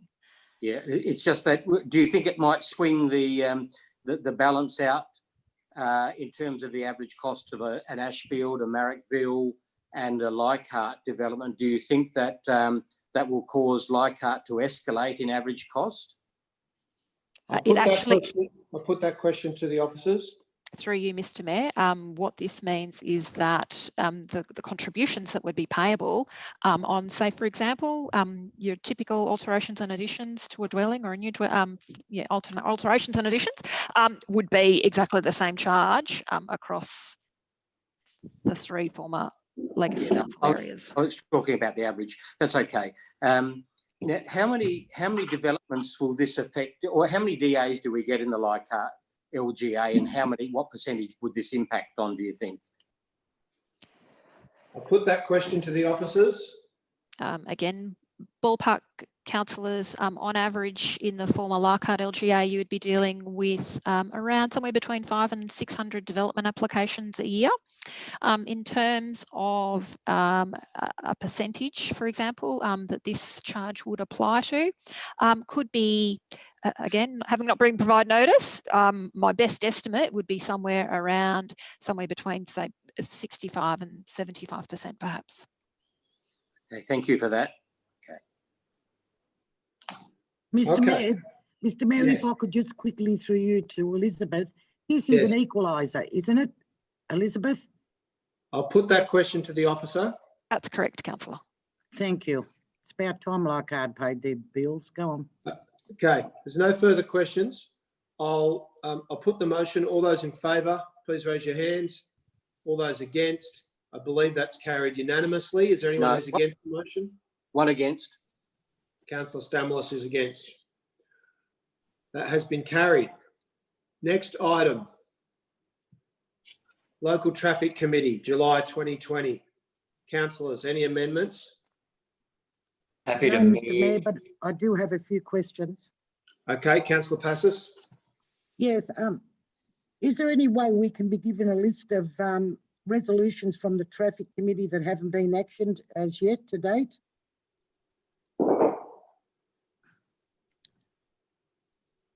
Sorry, I'll just put that question to the officers. What resolutions are outstanding? Because I recall I'll put that question to the officers. Through you, Mr. Mayor, we do track the council resolutions. If Councillor Passos has an item she's particularly interested in, we're happy to follow that up and provide further advice. Okay, thank you. And could I also ask the question, did the rowing club lodge an application for that lighting that seems to be the problem? The lighting that was glaring onto the road, did they lodge an application? So which item are you speaking to, councillor? Oh, sorry, Mr. Mayor. Yeah, there's a, let me get to it. It's at the back. Yeah. It's, there's an explanation at the back about, it was in general business. At that, the representative for the member for Balmain asked for progress update regarding this is on page 252, I use it on computers. The glare from the Haberfield Rowers Club illuminated sign on the City West Link. Council officers advised that the council's development compliance officers have been in discussions with the club and have had the illumination levels of the lead pylon decreased. The club has advised that the decrease in brightness has now come into effect. Did the club lodge an application before that signage went up? Okay, I'll put that question to the officers. To the appropriate officer, yes.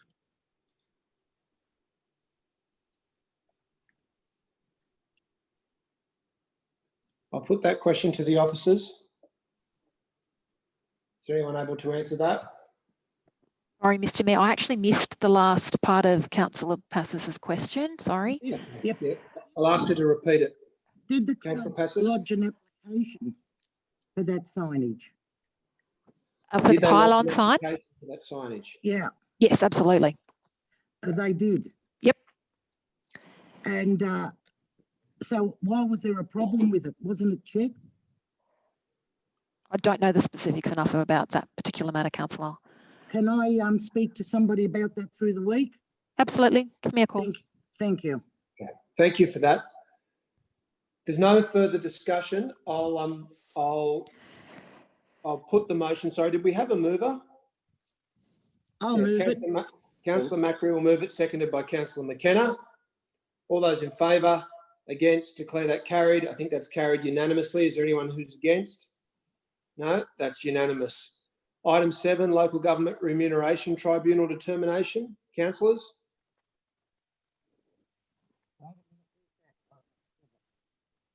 Happy to move the officers report. Moved by Councillor Drury, seconded by Councillor Lockyer. Is there any discussion? Yes, Mr. Mayor, I want to ask, I've read what I've got here in the agenda, which I thank Ian for sending to me the hard copy. How did this come about? It's come about through a determination of the Local Government Remuneration Tribunal. Councillor Passis? Did we lodge anything to these people? Yes, Councillor, Mr. Naylor has provided us with an update about submissions that have been made over a number of years. Okay then, thank you. Thank you. I'll put that. All those in favour? Against? Declare that carried unanimously. Next item. Council membership to Resilient Sydney. May I speak? Yes. So I don't know if it has to be moved or seconded or whatever. I'm opposed to this, Mr. Mayor. I'm opposed to this, and I think we should also look at, and I bring this up every time, pull him out of SS Rock. We, as I've said previously, we're a big enough council to barter and to do any contracts or anything ourselves and purchase materials. And I think we've just abandoned a few of these type of committees, and now we're looking to put another one in. I don't think it's worth it. Dialogue can be had between councils and councillors, and without us, the ratepayers, having to foot a bill. So I'm totally opposed to this. Okay, thank you for that, Councillor. Are you moving a motion? Yeah, well, I'm moving a motion that we do not support this, and we do not support any of these things coming up in the future until we see how we're left after this COVID crisis, because I cannot see that any of these things are going to help us. We've got businesses. I drove here tonight. All businesses have closed. No, I've got that, Councillor. So Councillor Passis is moving that the membership, that council not join Resilient Sydney. And not join any. No, well, we've already got a motion from, I believe, the last meeting in which we specified that decisions about affiliation would need to be brought to council meetings if there were to be changes. So to undo that would require a rescission. So I'm going to rule in order the primary motion that council not join Resilient Sydney. Is there a seconder for that motion? Whoa, we must be flushed with funds. There's no seconder for that. That will lapse.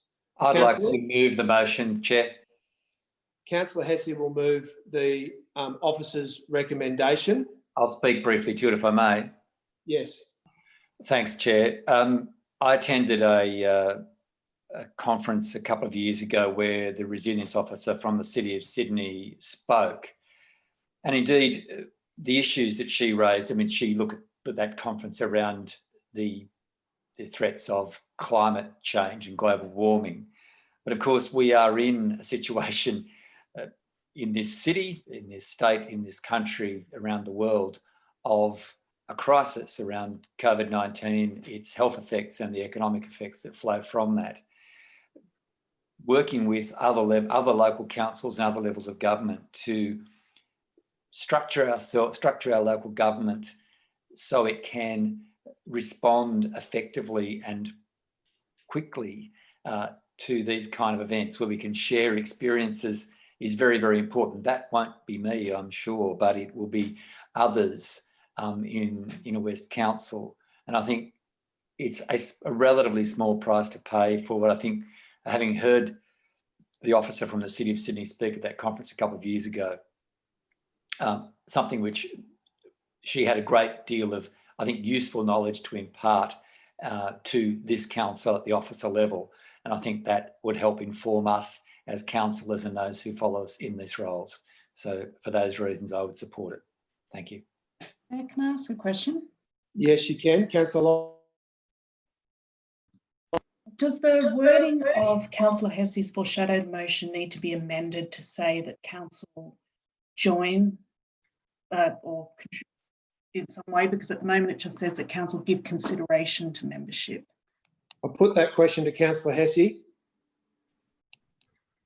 Thanks to the Chair and Councillor Lockie. Look, I'm happy to, I would say that council take up a membership of Resilience Sydney, blah, blah, blah. Thank you. May I speak, Mr Mayor? That's great. In which case I'll second that motion, the foreshadowed motion. Okay, thank you. So the foreshadowed motion, Councillor Macri is now listed as the seconder of the primary motion. Is that correct, Councillor Macri? Yes. Okay, well that remains as the primary motion, moved by Councillor Passes, seconded by Councillor Macri. Do you wish to speak to it, Councillor Macri? No, not at this stage. Mr Mayor, may I speak? Well, you've already spoken, Councillor No, Passes. I moved, but all right, I'll wait till the end and then I'll speak. But mine was thrown out. No, So yours can I is in speak? because you've got a seconder. All So right, then you'll I want to speak to what Councillor Hessie is proposing. Yeah, you'll be able to in your right of reply. Oh. Councillors, further discussion? There's no further discussion. I'll go to Councillor Passes for her right of reply. Sorry, could I just ask a question? Ah, yes. Councillor De Cruz. I think it's really worthwhile for collaboration on these kinds of projects between councils and international links to learn from others. But and certainly I think some great work's being done on the Parramatta River catchment group, and I imagine other groups of collaboration. And certainly, I mean, I think that there's value in being a member of SSROC, and there's like strategic benefits as well as more immediate ones like sharing in tenders such as the LED lighting tender.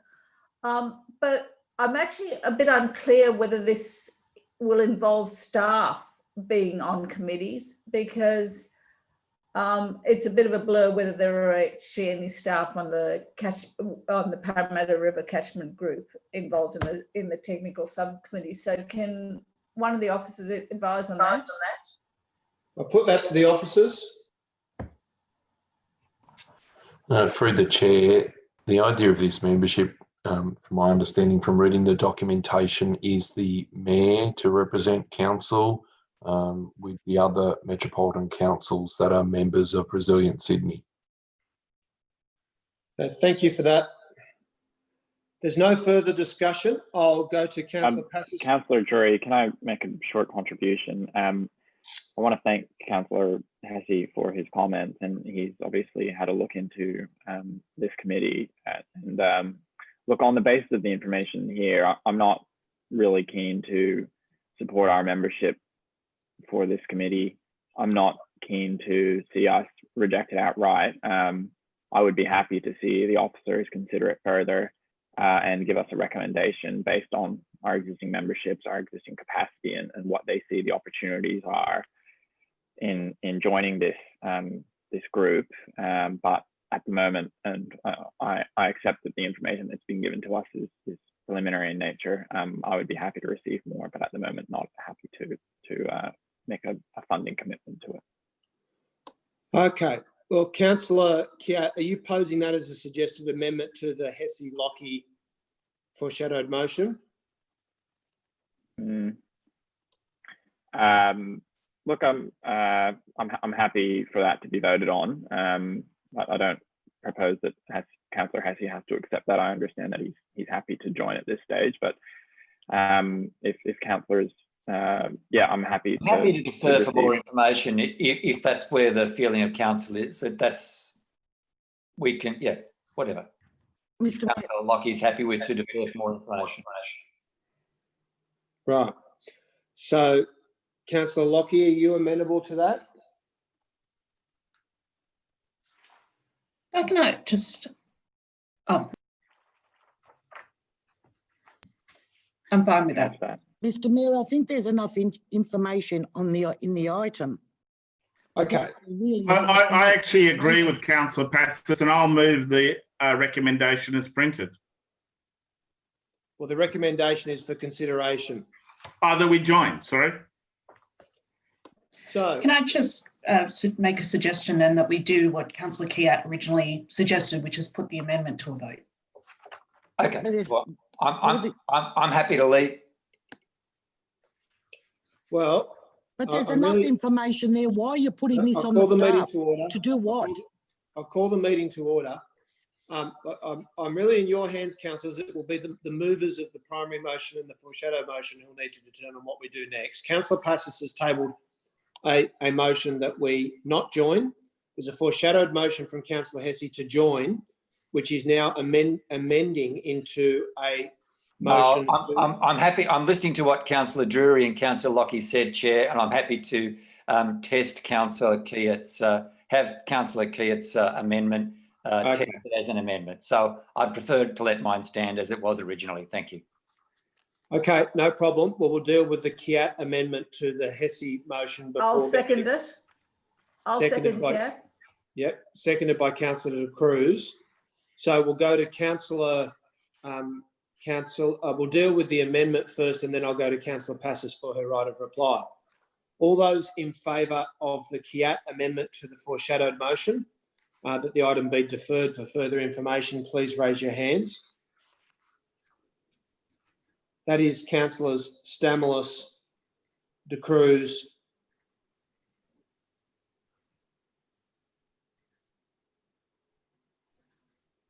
Kiat,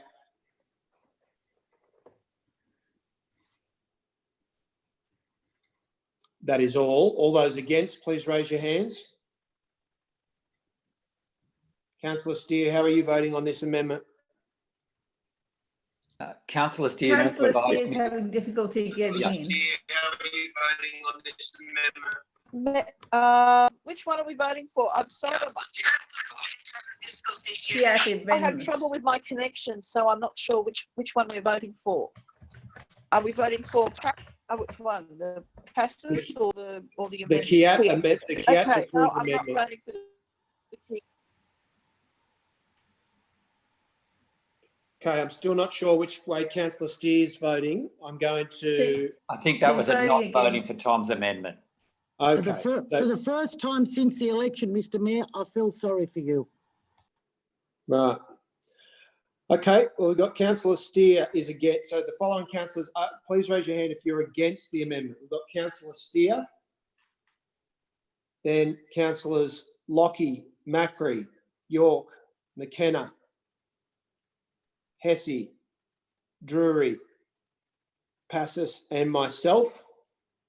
That has been defeated. So we've now got the primary motion from Councillor Passis not to take up the membership and a foreshadowed motion to take it up. Councillor Passis, your right of reply.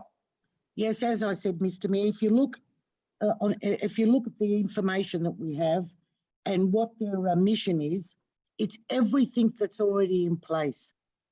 It's doubling up on all different organisations and things this council is already doing and things that we are involved with in our community services, in everything. It's Metropolitan Sydney. This is the vision. Metropolitan Sydney is connected, inclusive and resilient. There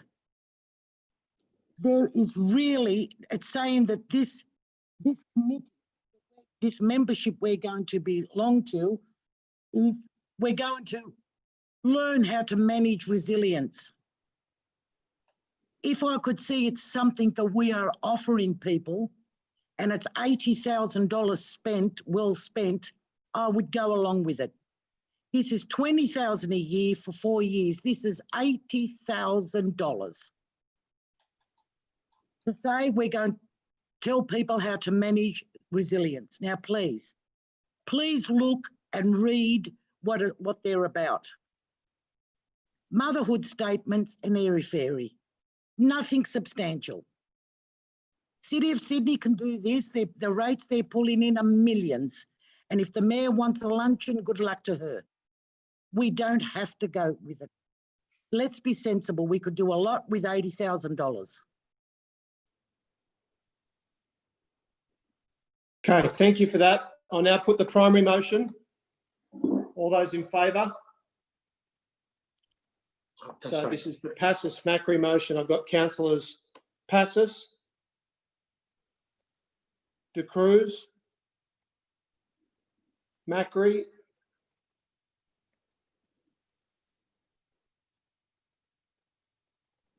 that is all, I believe. All those against, please raise your hands.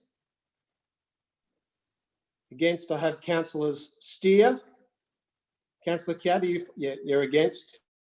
Councillors Steer, Kiat, Lockie, York, McKenna, Hesse, Drury, Stamoulis, and myself. That has been defeated. I'll put the foreshadowed motion. All those in favour, please raise your hands. I have in support councillors Stamoulis, Drury, Hesse, McKenna, York, Lockie, Steer, and myself. All those against, councillors Kiat, Macri, De Cruz, and Passos. That has been carried. Where's Drury? He's in support. I read his name out before. Oh, good. That has been carried. Next item, supplementary report, adoption of the combined delivery program, operational plan. Sorry, I thought we'd adopted the budget. Can I just confirm with the officers what this is in regards to? Through the Mayor, this was a supplementary report issued today. You can just adopt the report, or just note the information contained in the report. Well, I haven't seen it myself, so I think I'd require a bit more explanation than that before doing so. Is someone able to explain to us what the extra report provided today is in regards to? Mr. Mayor, this is unacceptable that this is just put on. I'll call the meeting to order. I'll just ask the officers to speak to the recommendation that's before us. Darcy, it was sent through this afternoon at 6:46 by Catherine. There's a supplementary report there just to assist you if you've got access to it. Well, nonetheless, I'm going to ask the officers just to outline for councillors what the gist of the report is and the recommendation. Through the Chair, at the meeting on the 9th of June, Council requested further information on skate park bookings and key performance indicators in relation to the budget. And so this report just addresses those items requested. It was sent about midday as well today, around to all councillors, as well as Councillor Hesse saying later at 6:30 for councillors to read. Yeah, well, I don't even know. I don't have the recommendation before me. I literally don't know what we're voting on. So could I ask for that to be displayed on the screen and to get an explanation of the recommendation, please? Either that, or I'll just move that we defer the matter, because we can't vote on something that we haven't seen. I'll second the deferment. Through the Chair, the recommendation is just receive a note. Well, I'm going to suggest that, well, I haven't read the report, so I don't know that I can receive a note. So I'll move deferral of the item. I'm happy to second that. I'm happy to second that, and I'd like to speak to it quite briefly. Yes, Councillor Kiat. This is in response to the fifth point that was resolved on, I believe, 9 June, when we put the budget on exhibition. We asked for some information to be provided with the post-exhibition report of the budget, and this is that advice. It relates to disparate issues. I'll go through them very quickly, and I just want to say that I think it is important that we consider them at the next meeting when we've had a chance to read this report, and in About particular, the tennis courts. Isn't it about the charges on the tennis courts? It's not about tennis courts. So the first point is in relation to the interest rates, and that connects to the point that Councillor Stanilos raised when addressing the budget. It was a question that I had in relation to what would be the impact on the budget of extending the 0% interest rate on overdue rates for the entire financial year. The answer to that question is based on projections, of course, but it's estimated to be $415,000. I think it is worth considering, particularly as we come up to the quarterly budget reviews, whether it's worth extending the lower interest rate, given that we may have many residents experiencing hardship. So I'm hoping that's something that we consider at the next meeting when this report is considered with the benefit of having read it. The second point is in relation to skate parks. I don't intend to approach that now. The third point is in relation to key performance indicators. When we adopted the previous budget on 14 May 2019, we asked that key performance indicators be reviewed and be included in the next year's budget. Unfortunately, that hasn't happened, but we've received advice from the Chief Executive Officer that we will be briefed on these monthly from now. I think it's really important for the community that we have really clear, simply understood key performance indicators. And so again, it's a process that I think we should engage with going forward. And the fourth point is something in relation to a couple of strategies under the budget that didn't have actions associated with them. And happily, they've already been addressed in the item proper through an amendment that I put forward and was accepted.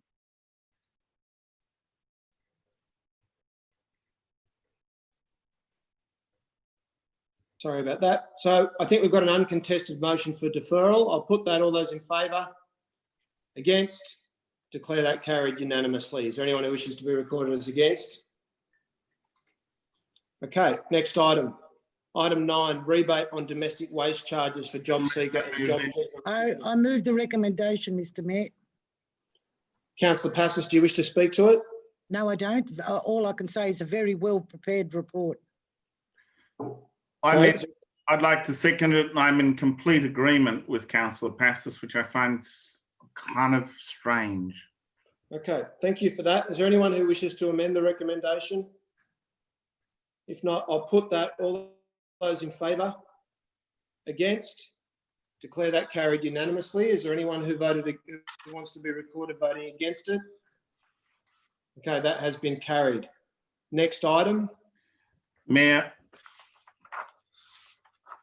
may I move item 10?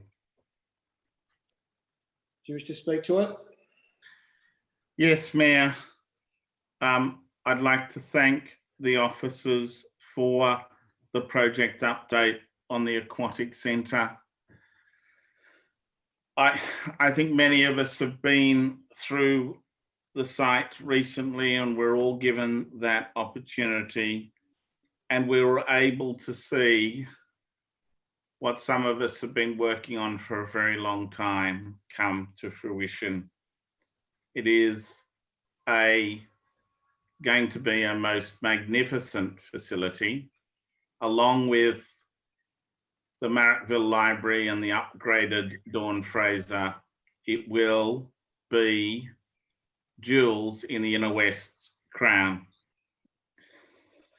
I think that this is a project which is going to, thankfully, be on budget due to some very astute management by our staff, and is going to come in on time. I think the exact timing of its opening has been kind of affected by the COVID, but this is a splendid bit of public infrastructure building. And I've got to say, providing public infrastructure, I believe, is one of the great things that a council can do, because that pool and those facilities will be available for all in our community. It is owned by all and will be available for all. You don't have to put in your own pool and spa if you live in the inner west. There will be a public provision of a great facility. It'll be a great facility that provides great opportunities for young and old. There will be exercising, gyms, socialising. It will be a great thing, and I think we can all look forward to its opening. Mr. Mayor, may I speak?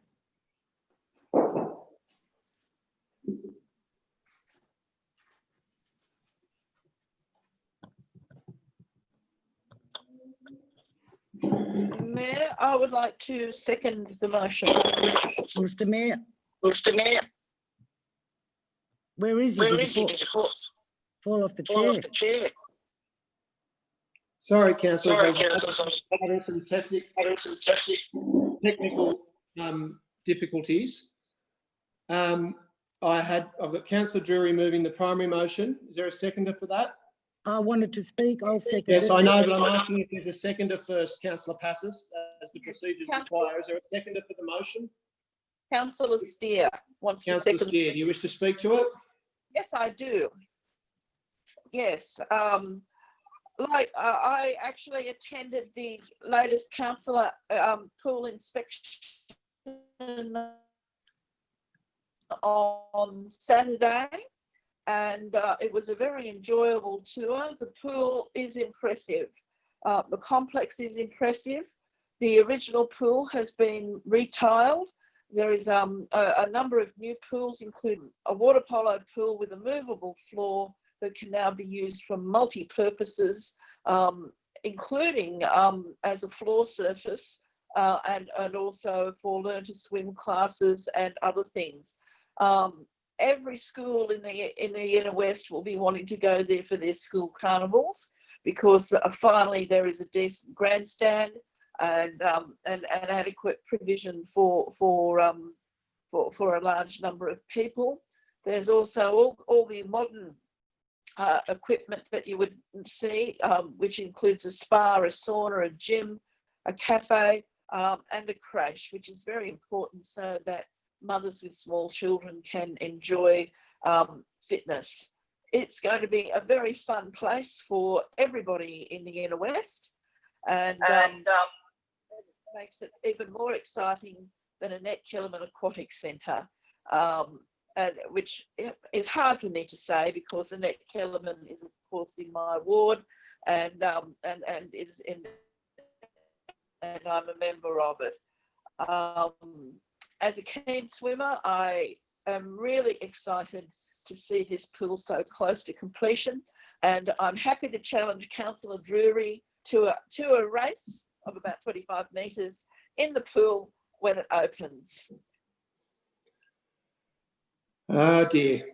Okay. I'm not going to raise Dawn Fraser. Let's keep going. Councillor Passos.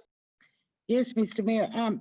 In the report, it says the project is on budget 44,752,145. 44,752,000. Tonight on the Channel 9 report, it says that 46 million. What is the correct number? And I'll put that question to the officers. Through you, Mr. Mayor, the correct number is the number that's in the report, which is 44.7 million. Okay, thank you for that. Councillor Passos. Are council staff or anyone aware of this report that was on Channel 9 tonight to do with the pool? I'll put that question to the officers. Through you, Mr. Mayor, there was a media site tour today. I'm not quite sure why there was a different figure given on the Channel 9 news.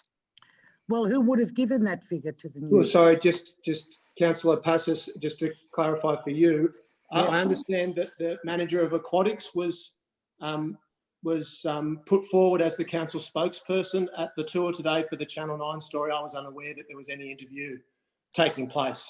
Can we find out if he gave that figure to the reporter? I'll put that question to the officers.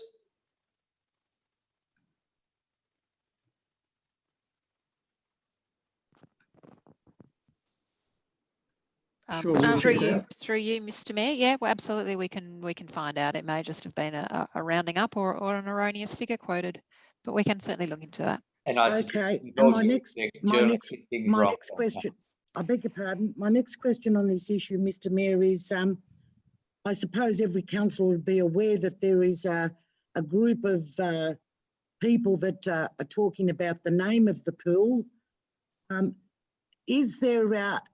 Has that been confirmed, or will this come back to council, or is this going to be the same as the logo issue about the naming of the pool? From what I've received from the residents and the past pupils of Warwick Webster, it looks like we cannot name it anything else but the Warwick Webster pool. Sorry, Councillor Passos. There is no process in train other than us having received correspondence for any naming of the facility. And I'll just flag for councillors my intention to bring to the next council meeting a resolution through which we can establish a proper process, not for the naming of the Ashfield Aquatic Centre, but for sites or rooms within the centre to acknowledge people. That needs to be done carefully and with great consideration. There are a lot of mistakes that can be made that have big consequences when those sorts of decisions are rushed into, and there is no resolution on the books to name the facility anything other than the Ashfield Aquatic Centre. Well, I was told there was, but I'll leave that for another day. And yeah. I would hate to think that people behind closed doors are making decisions. Yeah, well, Councillor Passos, there's no decision that's been made on that, and I'll consult with you about the resolution I bring forward at the next meeting. Thank you. Councillors, is there any further discussion about this recommendation to receive and note the report? Okay, thank you for that. I'll go to Councillor Drury. If I may, look, thank councillors for their contribution. Look, I'll just point out that we have always talked about this being the Ashfield Aquatic Centre. It is always been the Ashfield Aquatic Centre.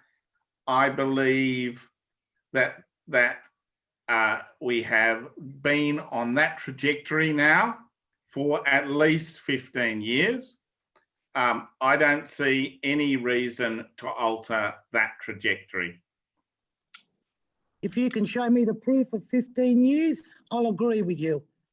Councillor, you've opposed it for the meeting to order for more than 15 years. You've been nagging and carrying on and harping about it and opposing it left, right, and centre. I beg your pardon. I never opposed the refurbishment of the pool. You opposed every bit, point and brand.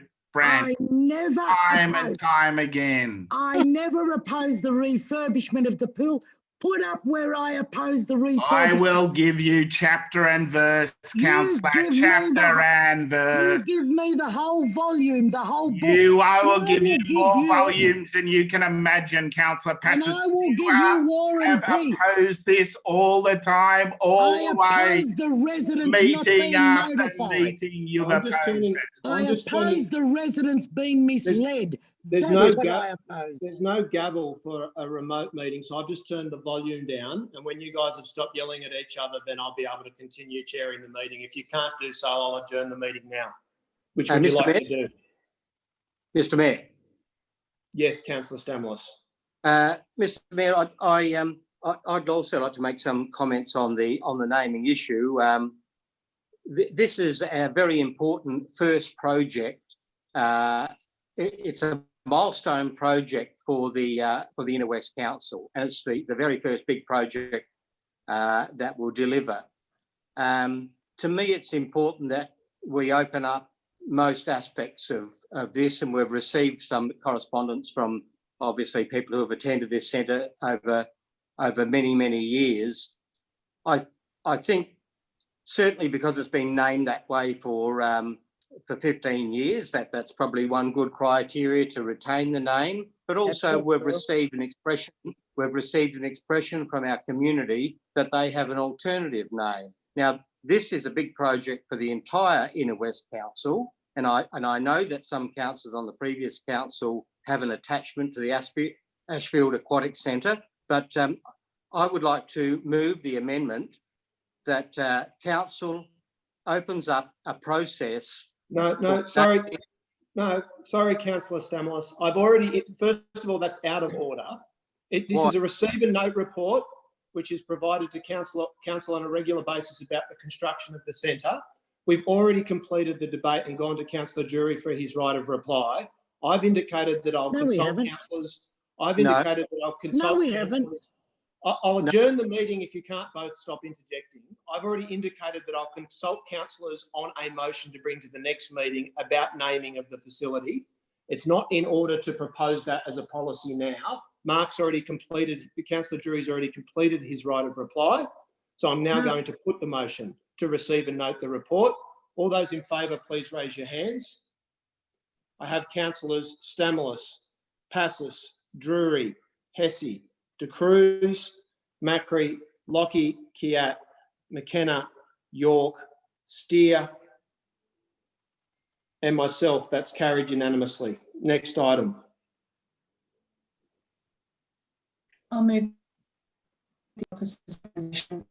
Investment report. Councillor Lockie's moving the officer's recommendation. Is there a seconder for that? Seconded by Councillor Stamoulis. All those in favour? Against? Declare that carried unanimously. Is there any councillor against? No? We'll move on. Item 12, notice of motion. Investments policy. Thank you. Is that my cue? Yep.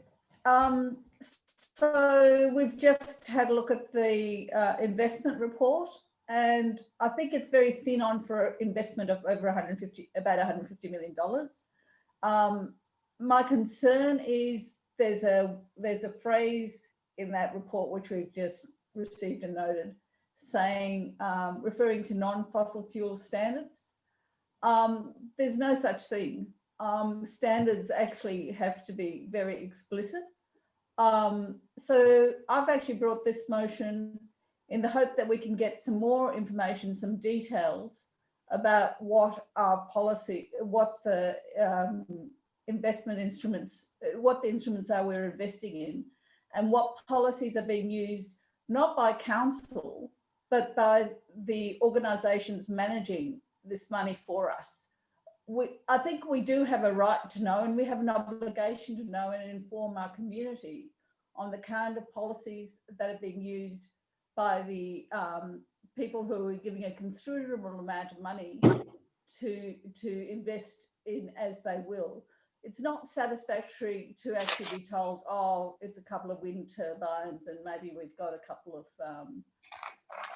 something else and something else. I think we actually need some policy framework which is guiding their decisions on which companies can. And so I ask for councillor support to find out this critical information to get advice on where our money is actually being invested and what it's doing. Thank you. I'd like to second this, Councillor Brown. I'll just go ahead and speak then. I think, well, actually, I'd like to start with a question in relation to the report. To the relevant officer, I was really confused by the comment that some of this information might be confidential. Could we get an explanation of that? I'll put that question to the council officers. Through the chair, on this motion, we've had a few questions over the last couple of months about socially responsible investments and investment policies. We've provided a number of emails to councillors going back to April, where a question was put to councillors as a council request, asking for information about our socially responsible investments.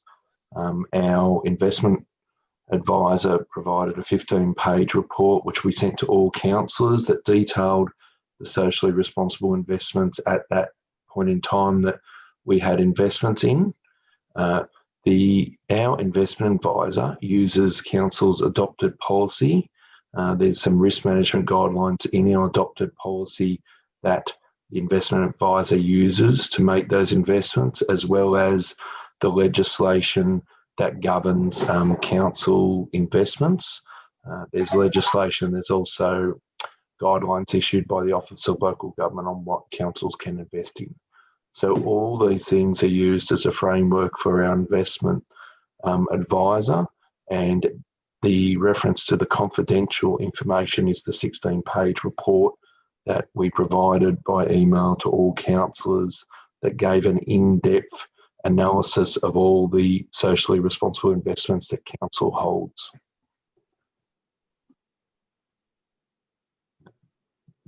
Thanks for that.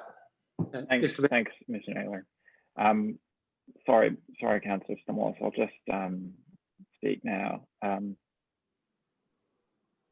Look, I appreciate the information that's been given to councillors, and I actually really appreciated the opportunity to be briefed on this together with, I think there were some T Corp representatives present. There were our investment managers, there were our financial officers, and that was a very useful opportunity for councillors to get a better understanding of the challenges that we've faced in this area, and also the successes. I mean, we've been rightly very proud of our 0% investment in fossil fuel aligned investments. I think that's a huge achievement, and something that came after years and years of campaigning and efforts by councillors and council staff. And indeed, I think T Corp were quite impressed with what we had achieved. I think the big challenge which was articulated in that briefing was how to maintain a high credit rating at the same time as investing in these non-fossil fuel aligned investments. And one of the solutions to that were these socially responsible investments. I don't recall receiving any advice at that time that any of the information relating to the investments was confidential. So I would really like to see this go on the website, because I think our residents and our community, and particularly environmental activists in the community, would be very impressed and are very impressed with our ability or our achievement in this area. But I think everyone is aware of the risks of greenwashing, and I think we should openly put out what we've achieved, and so that anyone who has an interest can go and look at it and see exactly what we are investing hundreds of millions of ratepayers' money in for a better future. And so if we can do that, we should do it. And indeed, these reports coming to council each month probably isn't as important as having it on the website, so that at any time, any resident or any interested person can go and see what we are investing hundreds of millions of dollars in. And indeed, that allows other councils and other individuals to learn from what we've achieved. Okay, councillors, further discussion? Yes, I would just like to raise an issue here. It seems the Greens are looking for an issue that they can go out with and maybe take to the next election, so they can scroll through who we're investing with. They're floundering, so let's give them something. And I really do not believe to be told it's confidential advice, even to councillors. I think that's wrong.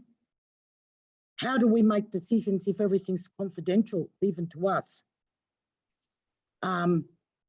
So I have a problem with those few words, and as I said, I know where the Greens are coming from. I'm coming from a different angle. I believe our residents have a right to know where their money's been invested.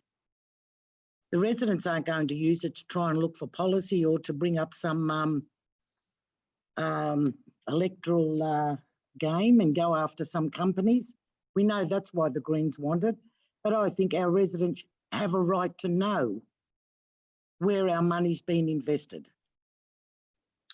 Mr. Mayor? I'm not particularly proud that our investments are with Commonwealth Bank, Westpac, and Councillor, I call the meeting to order. Councillor Stamoulis. Thank you, Mr. Mayor. Mr. Mayor, I think that this motion of Councillor De Cruz is very prudent. It allows accountability, and as Councillor Kiat pointed out, look at the level of investment that we have in SRIs. Now, the last thing that council would want, if there is any problem such as greenwashing or whatever other sorts of problems might exist, that would undermine the very, very important goals that we're setting in terms of boosting SRIs in the future. And we wouldn't like to have that undermined in any way as we're progressing to very strong targets in this area. So I think this is a very prudent motion. I'll certainly be supporting it. And I think making more information available to our councillors and to our community only adds to the certainty and the positivity in when council wants to move forward in this way. So I'll be supporting this motion. Thank you.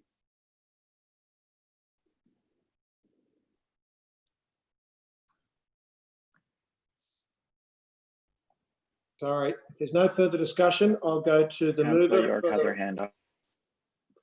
Who does? I do. Councillor York. Yeah, thanks, Chair. I mean, I can't support this motion. I think the idea that there is not sufficient information available to councillors and the community on our investments is patently ludicrous. We get monthly investment reports, which, as part of the council papers, are put on the council website and are stored on the council website permanently, so that any member of the community and any councillor can review those at any time. So the notion that there is not sufficient information about our investments available to the community, I think is just a complete misrepresentation. And as somebody who has followed and championed our investment in this space pretty rigorously over the last couple of years, and went along to the briefing that Councillor Kiat mentioned, I have not once heard from a resident the inclination to get more detail on this matter. I think that's a furphy. I think if Councillor De Cruz wants more information on this matter, she should seek that through the relevant staff members, but she's been provided with some pretty rigorous content over a number of interactions with the staff. And I think this is, as Councillor Passos has pointed out, a misguided digging exercise, which is only going to create unnecessary work. We have monthly investment reports that are available. If there are concerns, despite the various reports that have been written specifically on this matter for councillors about greenwashing or anything else, or if you want to go after the big banks through the council, if that's the way that you're inclined, then do the work and look at the investment policy and look at the local government investment policy, the guiding documents that guide our investments in this area, and figure out how you think those should be strengthened and bring that back to council, because those are the governance policies that, as the governance manager just described, guide our investments. So if you have a legitimate concern and you want to run a campaign through the Inner West Council against the big banks, do it that way. But don't just request reams and reams and reams and reams of paper that absolutely nobody is ever going to read for the sake of it. We have monthly investment reports that this council actually formally adopts. Presumably you read those in the adoption of them. There is absolutely no need under the name of transparency for more information. You're just looking for a platform to run a campaign against banks, which I think is a little misguided in this context. So I'll be voting against this motion, and I would just request other councillors consider the information available to them. Thanks for that, councillor. Is there any further discussion? Can If I not, have my right of reply? I'll go to the mover for the right of reply. Well, I think I'd like to thank Councillor York for her lack of understanding of the issue that we're discussing here. It's not about banks. It's about having the standards of what their instruments are actually, where they're investing their instruments. So these are all provided by banks. I mean, it doesn't take a lot for them to actually tell us. And in fact, I'm surprised that this information isn't publicly available as to what each of these instruments actually, the money that each of these instruments are invested in. The documents which are confidential, I mean, I myself invest my money in Australian Ethical. Australian Ethical provides a list of policies. It says, these are the kinds of companies we invest in. These are the companies we're excluding. I'm looking at the EU's policy, and they say that you have to come up with an approach for defining what is green, because it is too ambiguous a term. And so it is actually, and people are talking about divestment all the time. So I think our community is actually quite informed and educated about the whole issue of where this money is going. And I actually am very disappointed to hear that Councillor York feels that she receives enough information about what is each of these socially responsible investments are. For example, they're not all going to be exactly the same for a start. So it's not about our policies, it's actually about the policies who we're handing over the money to, whether what they're investing investing our money in. And so I'm really disappointed to hear that Councillor York will not be supporting the motion. Thank you. Okay, thank you for that. I'll now put the motion. All those in favour, please raise your hands and keep them raised. I have councillors Stamoulis, De Cruz, Lockie, Kiat, Hesse, Councillor Steer, I can't see you. Councillor Steer. May have been disconnected, actually. And all of those against, raise your hand. Sorry. Steer just said yes. But I've got my 4. I can see your hand. Yep, thank you. I've got you in support. All those against, please raise your hands and keep them raised. I have councillors York, McKenna, Macri, Drury, Passis, and myself. I'll just ask the minute takers to bring that count up on the screen. Supporting. I beg your pardon? Passis was supporting. I'm not voting. No, I'm not voting to give Greens an Come on, issue guys. to go out with. Councillor Drury, thank you for igniting this bout of bad behaviour a few minutes earlier. We're quite close to the end of the meeting, guys. That last item's taken a lot longer than the other items. So if we could just have a little bit of cooperation so we could try and get through the business. So, Mr. Mayor, it's 6 votes for and 6 votes against. Okay, well, I'm against, so I'll use my casting vote against, and that has been defeated. We'll move on to the next item.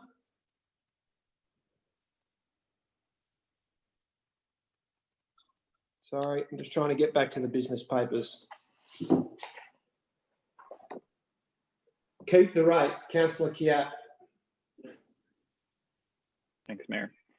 I believe the Mayor brought a mayoral minute at the last meeting or one recently in relation to the Raise the Rate campaign. At that time, I did foreshadow that there were some local activists, campaigners in relation to social security issues who wanted to bring forward a motion in relation to keeping the rate. This is really a call to maintain the COVID supplement that was initially introduced by the government, and which they've already indicated that they will cut, to ensure that the unemployment benefits remain above the poverty line. And really, there's no excuse at this time not to support keeping those who are unemployed out of poverty. Unfortunately, this pandemic is an economic disaster, and it will crush so many jobs in our community, and that will mean hundreds of thousands of people unemployed. There are already scores of people for every job available. So the idea that that people can quickly get back to work is just not coherent with the times that we're living in.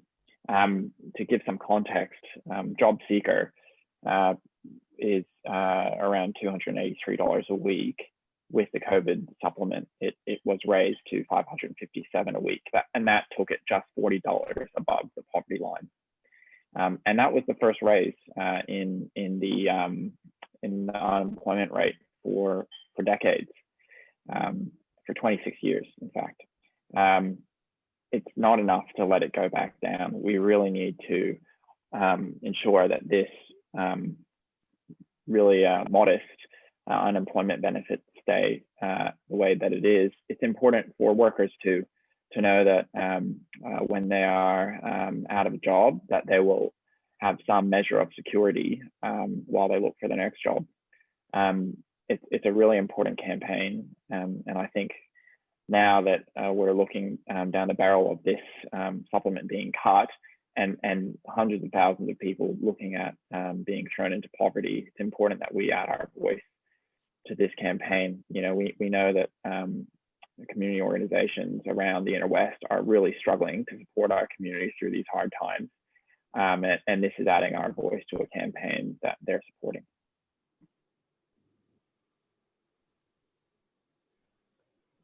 Okay, thank you for that, Councillor Catt. I'm certainly happy to second your motion, but I'd like to propose that we include in the list of organisations that we write to both ACOS as the peak body, as well as Unions New South Wales and the ACTU. I presume you're amenable to that? An excellent Mr. Mayor. Okay, so we've got the primary motion moved by Councillor Catt, seconded by myself with those amendments incorporated. I'll go to the minute takers prior to coming to you, Councillor Passis. If I could ask the minute takers just to scroll down a little bit on the motion. Yeah, just in item 8, to campaign with the AUWU Addison Road Community Centre, Inner West Raise the Rate activists, the ACTU, council write to the AWU Addison Road Community Centre, the ACTU, ACOS and Unions New South Wales in point 8. Councillor Passis? Yes, Mr. Mayor.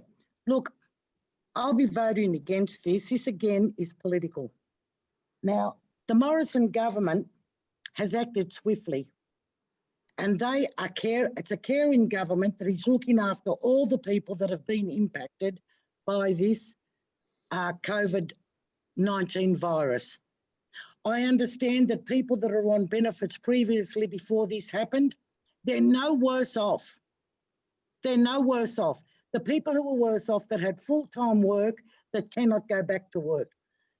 The Morrison government, they delivered $289 billion in economic support to workers, household, businesses. Jobkeeper is supporting 3.5 million. I got the figures on this. No government anywhere in the world has done or could do better than what this government has done. This is a caring government.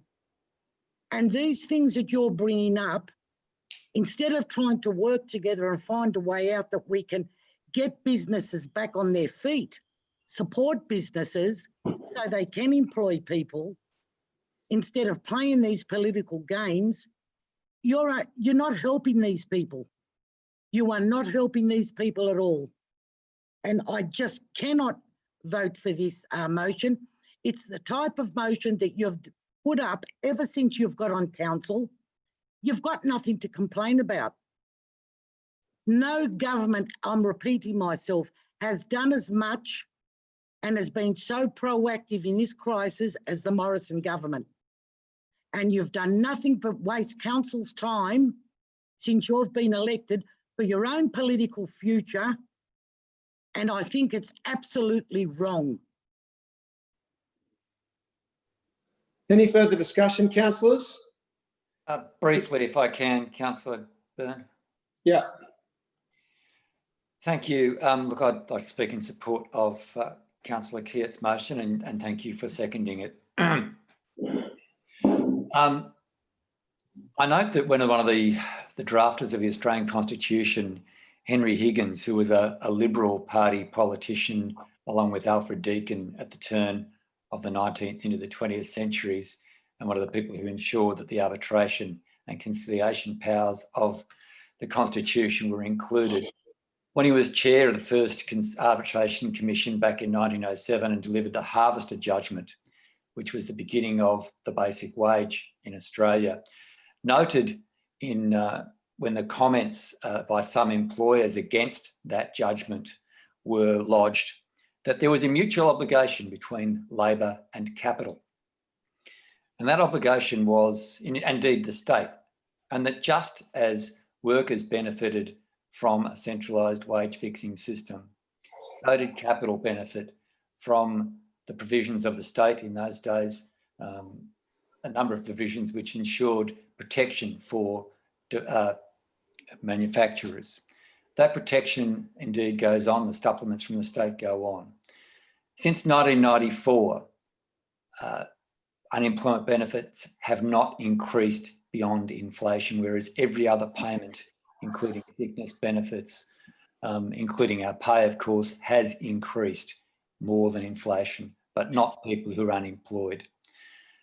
This motion that Councillor Keart, and I know the Mayor has also been supportive along these lines, is about letting the federal government know that we can't go back to what happened before COVID-19, that our community solidly understands that we can't go back to impoverishing those people who find themselves unemployed. And unemployment, interestingly, has actually been concentrated in the inner areas of Sydney, including the suburb of Newtown, which is in our local government area, has one of the highest rates of unemployment now following COVID-19. And in other part of New South Wales and I think Australia, it's one of those terrible and curious things, and it's because of part-time and casualisation. People who have been not covered by some of the Jobkeeper allowance. I know from my own time working for the old Commonwealth Employment Service in the 1990s during the recession we had to have, that 99.99% of people who are unemployed would not choose to be unemployed. This is not a lifestyle choice. This is penury. The leaders of big business, the leaders of our churches, everyone understands that the rate for people who are unemployed needs to be increased, and it needs to be increased significantly and permanently. And I encourage all councillors to support this motion tonight because it helps forward that debate in our community and in this country. Thank you.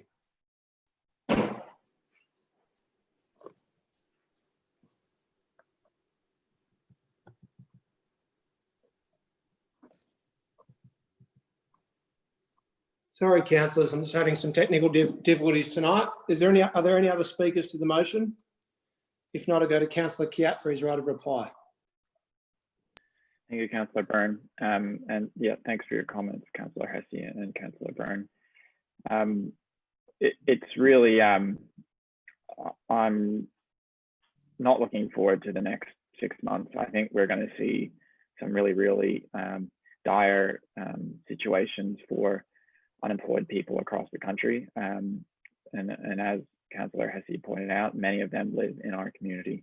For those of us lucky enough to keep a job, you know, we have the security of maintaining our income. For those who have lost their jobs, and we all know someone who's lost their job and lost their income, it is a very scary time. And I don't think the government is being caring by announcing that they're going to cut the Jobseeker payment. What they're doing is signaling to people that we're going to throw you into poverty at a time when there are no jobs. They've extended it for 6 months.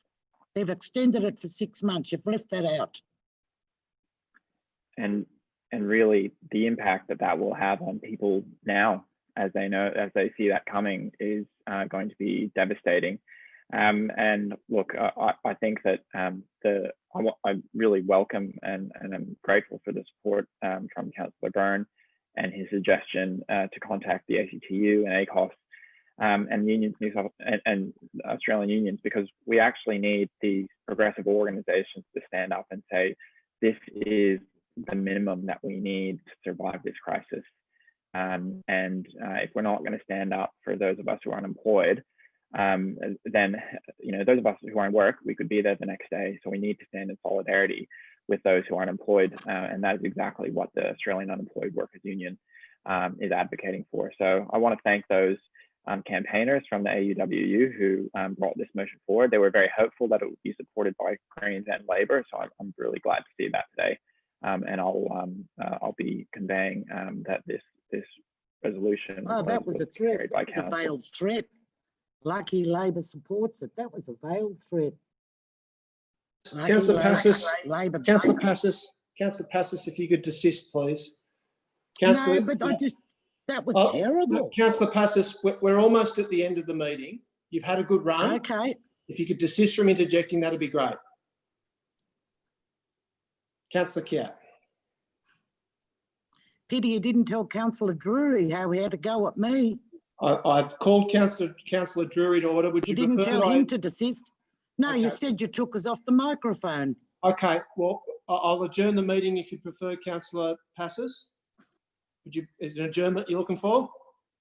No, I'm not looking for an adjournment, but you're looking for it when you get caught out. You can't answer the questions. No, That's I'm when just you asking. adjourn it. Okay, you let me know when you've finished. If you can't stop now, I'll adjourn the meeting. No, I've finished. Councillor Kiat. You just I've finished. concluded my remarks. Okay, I'll put the motion. All those in favour, please raise your hands and keep them raised. I have Councillors Stamoulis, Drury, De Cruz, Lockie, Kiat, Hesse, McKenna, York, Steer and myself, which leaves against Councillors Macri and Passis. That has been carried. Next item. COVID-19 racism. Councillor Drury. Mayor, I bring this before council very seriously because unfortunately in our community and in the Australian community as a whole, there are people who are seeking to sheet home some sort of blame to those people of an Asian background. I think we've all seen reports in reputable media in this country, of which there's very few left, suggesting that people of Asian appearance are being vilified in ways that are as unacceptable to the vast majority of Australians from all different backgrounds. We all come from somewhere else apart from the original inhabitants, and none of us have a right to vilify anyone else because of events way, way outside of our control. I think we also know that the Australian government's somewhat clumsy handling of the relationship with our biggest trading partner probably feeds into some of this. So councillors, what I'm asking tonight is very simply that we express our opposition to anti-Asian racism. Please consider supporting this resolution. Councillor Thank Barron, you, I'm happy Councillor. to Sorry, second the motion. Councillor Kiat will second the motion. Do you wish to speak to it? I just have a brief question. I think that previously we did raise this issue, and this might be, sorry, I have a screaming baby in the background. I'll let someone else speak for now.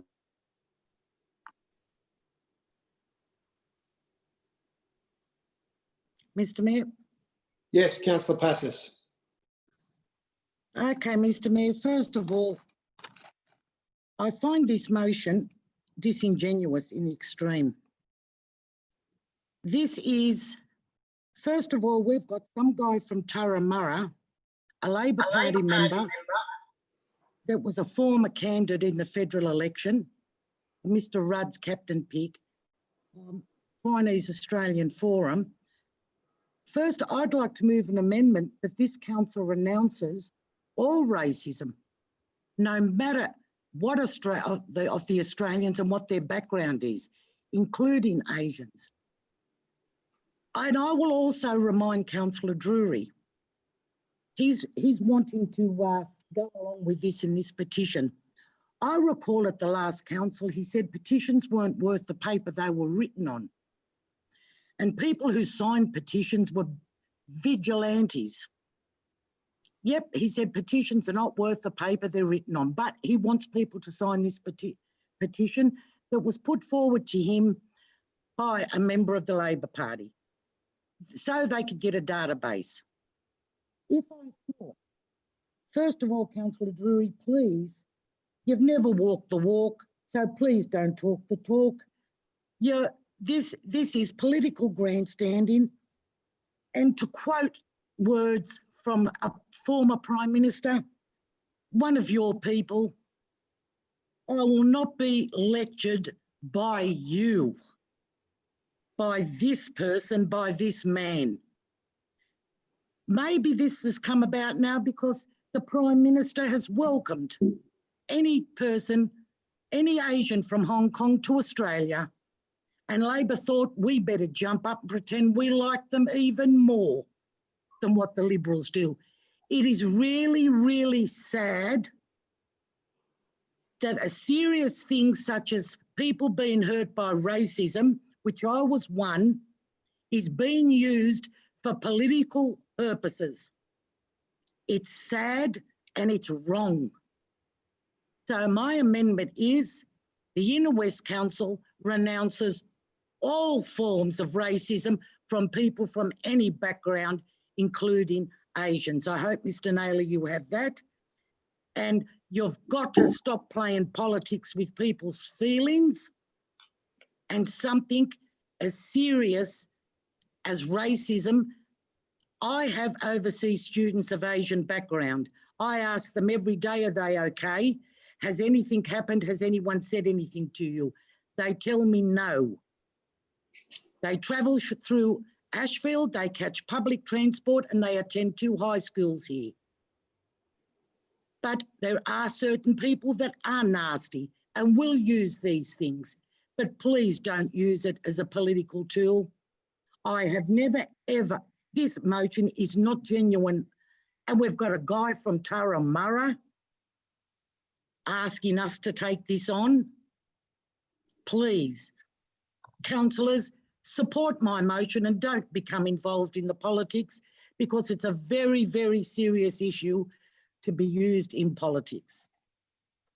Councillor Drury and Councillor Kiat, are you willing to amend point 1 to read Council expresses its opposition to all forms of racism and the growing anti-Asian racism that has occurred during the COVID-19 pandemic, etc.? I'm more than welcome. That is incorporated. Is there anyone else who wishes to further amend the motion? Okay. So you won't put my amendment up? It's been incorporated. No, well, I want to move a foreshadowed motion, just what I said, not an amendment. I want to move a foreshadowed motion. This council renounces all forms of racism, regardless of anyone's background, including Asians. No, I'm sorry, Councillor Passos, your amendment has been incorporated. into point 1, which now reads that council expresses its opposition to all forms of racism and to the growing anti-Asian racism. So that's not a foreshadowed motion, it's an incorporated amendment. Okay, we don't, Councillor Stamoulis and myself don't seem to be able to put forward what the Act stipulates we're permitted to do in council, but never mind. Well, you've been successful. Your amendment's been incorporated. It's not a Well, foreshadowed. I would also go further to say, does Councillor Drury now retract the petitions aren't worth the paper they're written on?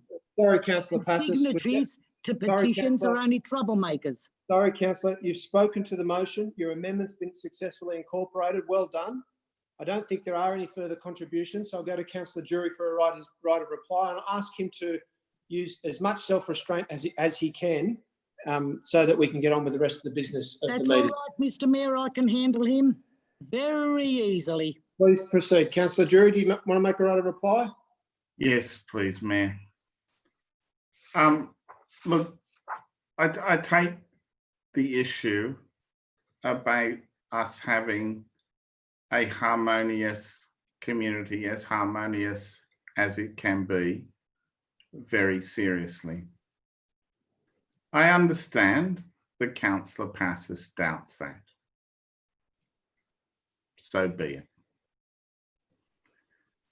But the issue of members of our community, and there are significant numbers of people of Asian background in our community, and we do know that people have been vilified, and maybe not the people who reside with Councillor Passos, but other people have been vilified. And I think we all know that we're better than that as a country, we're better than that as a community, and a statement of principle in relation to this, a proposition to do some further research in relation to the matter, I think is perfectly in order for us to be representing our community. One of the key parts, one of our key objectives in our community plan is for us to have a harmonious and cohesive community. This is completely in line with that. And yes, some of the people involved in this have had political history. Surprise, surprise. Some of the people involved in this have been fighting against Asian racism. Well, they probably weren't alive when, no, I won't start there. I'll respect the Mayor's comments. I'd just like to clarify one thing, is that the misrepresentation of what I said in relation to petitions. What I said in relation to petitions is that petitions do not show the whole will of the community. I have the recording, Councillor Drury. I have the recording, so do the residents. May I finish? Councillor Passos, do you think you could desist for the rest of the meeting from interjecting at all when other people are speaking? No, Mr Mayor, you cannot mislead the council. No, sorry, Councillor Passos, you haven't moved any points of order. You've simply... Well, I move a point of order. That's misleading the council. Councillor Passos, I'll ask you to desist. If not, I'll turn your microphone off. Could you please desist? Councillor Drury. Councillor Passos, what I said and what I meant is that petitions do not represent the whole will of the community. Now, it may surprise you, but I've been involved in organising petitions for a very, very long time. I've been involved in community action now for well over 35 years. I understand the processes of community organisation. I understand the processes of petitioning. I get that. The point I made then, and I still make it, is that that represents the views of the people who are signing the petition, that certainly we should take into account, but not see necessarily as being the full will of the people. Mr Mayor, Okay, thank you for that. I'll now put the motion. No, Mr Mayor, I have a question. No, sorry, Councillor Passos. Mr. I'll ask Mayor, the minute takers. I'll ask the minute Mr. taker Mayor, to turn off please. Councillor Passis's microphone so that I can I have a question to the commit staff. the vote. I'm sorry, the matter has been dealt with. We've had a right of reply. I'll ask the minute takers to mute Councillor Passis. Thank you for that. Mr. Mayor, Thank you for that to the minute takers. I'll put the vote. All those in favour, please raise your hands. I have councillors Stamoulis, Drury, De Cruz, Macri, Lockie, Kiat, Hesse, McKenna, York, Steer, and myself. Councillor Passis, you're muted, so I'll only be able to go based on your hand, which is not up. So Councillor Passis is against, I presume. That has been carried with Councillor Passis against. Next item. We're almost there, guys. Greater Sydney Parklands Agency, Callan Park. Councillor Stamoulis. Yeah, thank you, Mr. Mayor. I'll be very brief with this. I hope it ties in very well with your earlier mayoral minute talking about governance of Callan Park.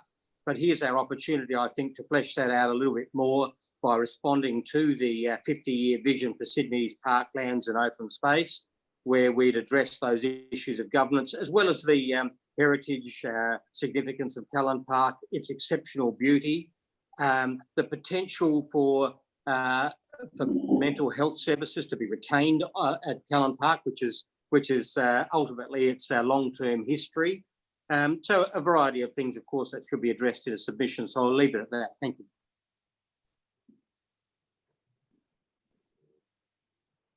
Thank you, Councillor Stamoulis. I'm happy to second your motion. I presume there's no one against it. I'll put that motion. All those in favour? Against? Declare that carried. It brings us to the last item on the agenda, food recycling. Councillors McKenna and York. Thank you, Mr. Mayor. Firstly, thanks to the officers for the work they've undertaken in progressing the food organics only process for the apartments in Marrickville.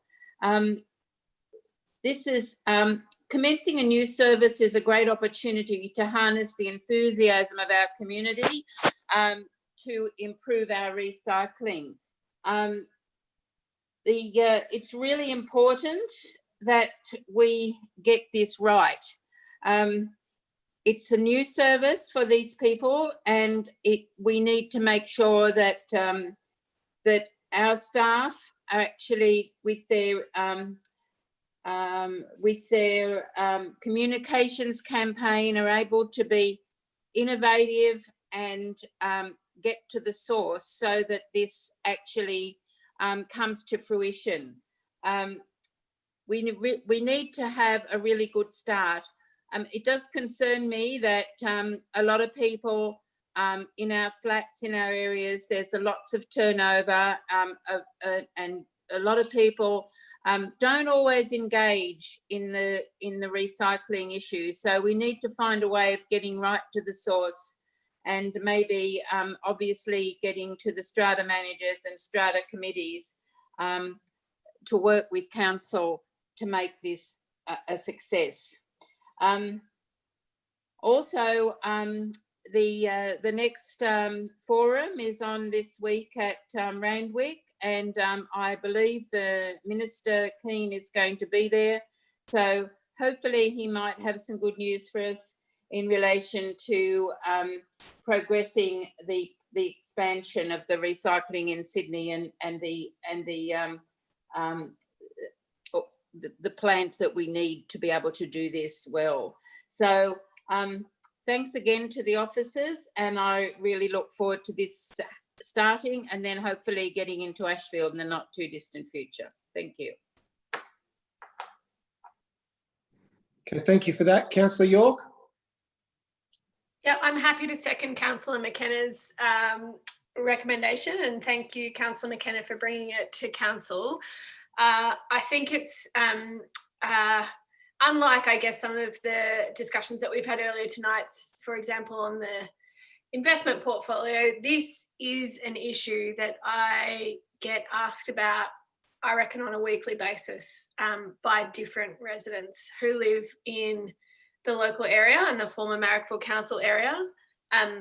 Pretty regularly, I get a phone call or an email or bailed up on the street by someone who says, when can we please have food and organics recycling and composting available? So I think it's critical that the really good work of the staff in trying to push forward under the constraints that we have at the moment is clearly communicated to the local residents, and that we do have a communications plan to share with them the changes that are happening, because I think it's pretty clear to me, and I think probably other councillors will share this view, that the will of our local community is certainly there to get behind this, and has been there for some really long period of time. People have been really keen to move in this direction for ages, and so it's a really exciting point that we're at in being able to roll this out to apartments, and as much as we can possibly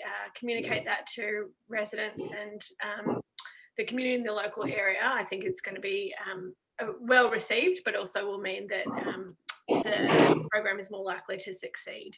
So thank you to Councillor McKenna for bringing the motion. Thank you to the staff who have been looking for a way through under a pretty constrained environment context that we're in, and really glad to see this step.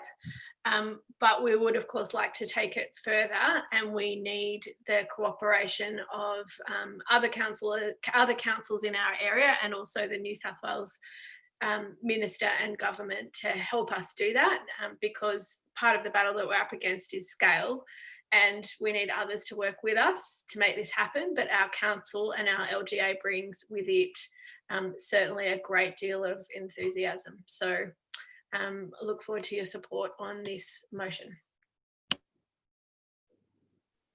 Thank you for that, councillor. Does anyone wish to speak to the item? If not, I'll put that. All those in favour, please keep your hands raised. I have councillors Stamoulis, Drury, De Cruz, Macri, Lockie, Kiat, Hesse, McKenna, York, Steer and myself. That is carried unanimously because Councillor Passis is not in the room. Declare that carried, and I believe with that I can declare the meeting closed unless I'm mistaken. No, Mr. Mayor. Yes. Are we addressing my questions at the back of the agenda? If not, why are they in the on the agenda? I'll just seek clarification from Mr. Naylor about what the Code of Meeting Practice says in regards to councillors speaking to questions on notice. Through the chair, questions on notice are just published in the business paper. Then they're not spoken to. They're just answers that are provided in response to questions on notice put by a councillor. But they haven't been I will responded declare to. the meeting closed. Thanks very much. They haven't been responded to. Good night. The meeting Everyone, have a good night.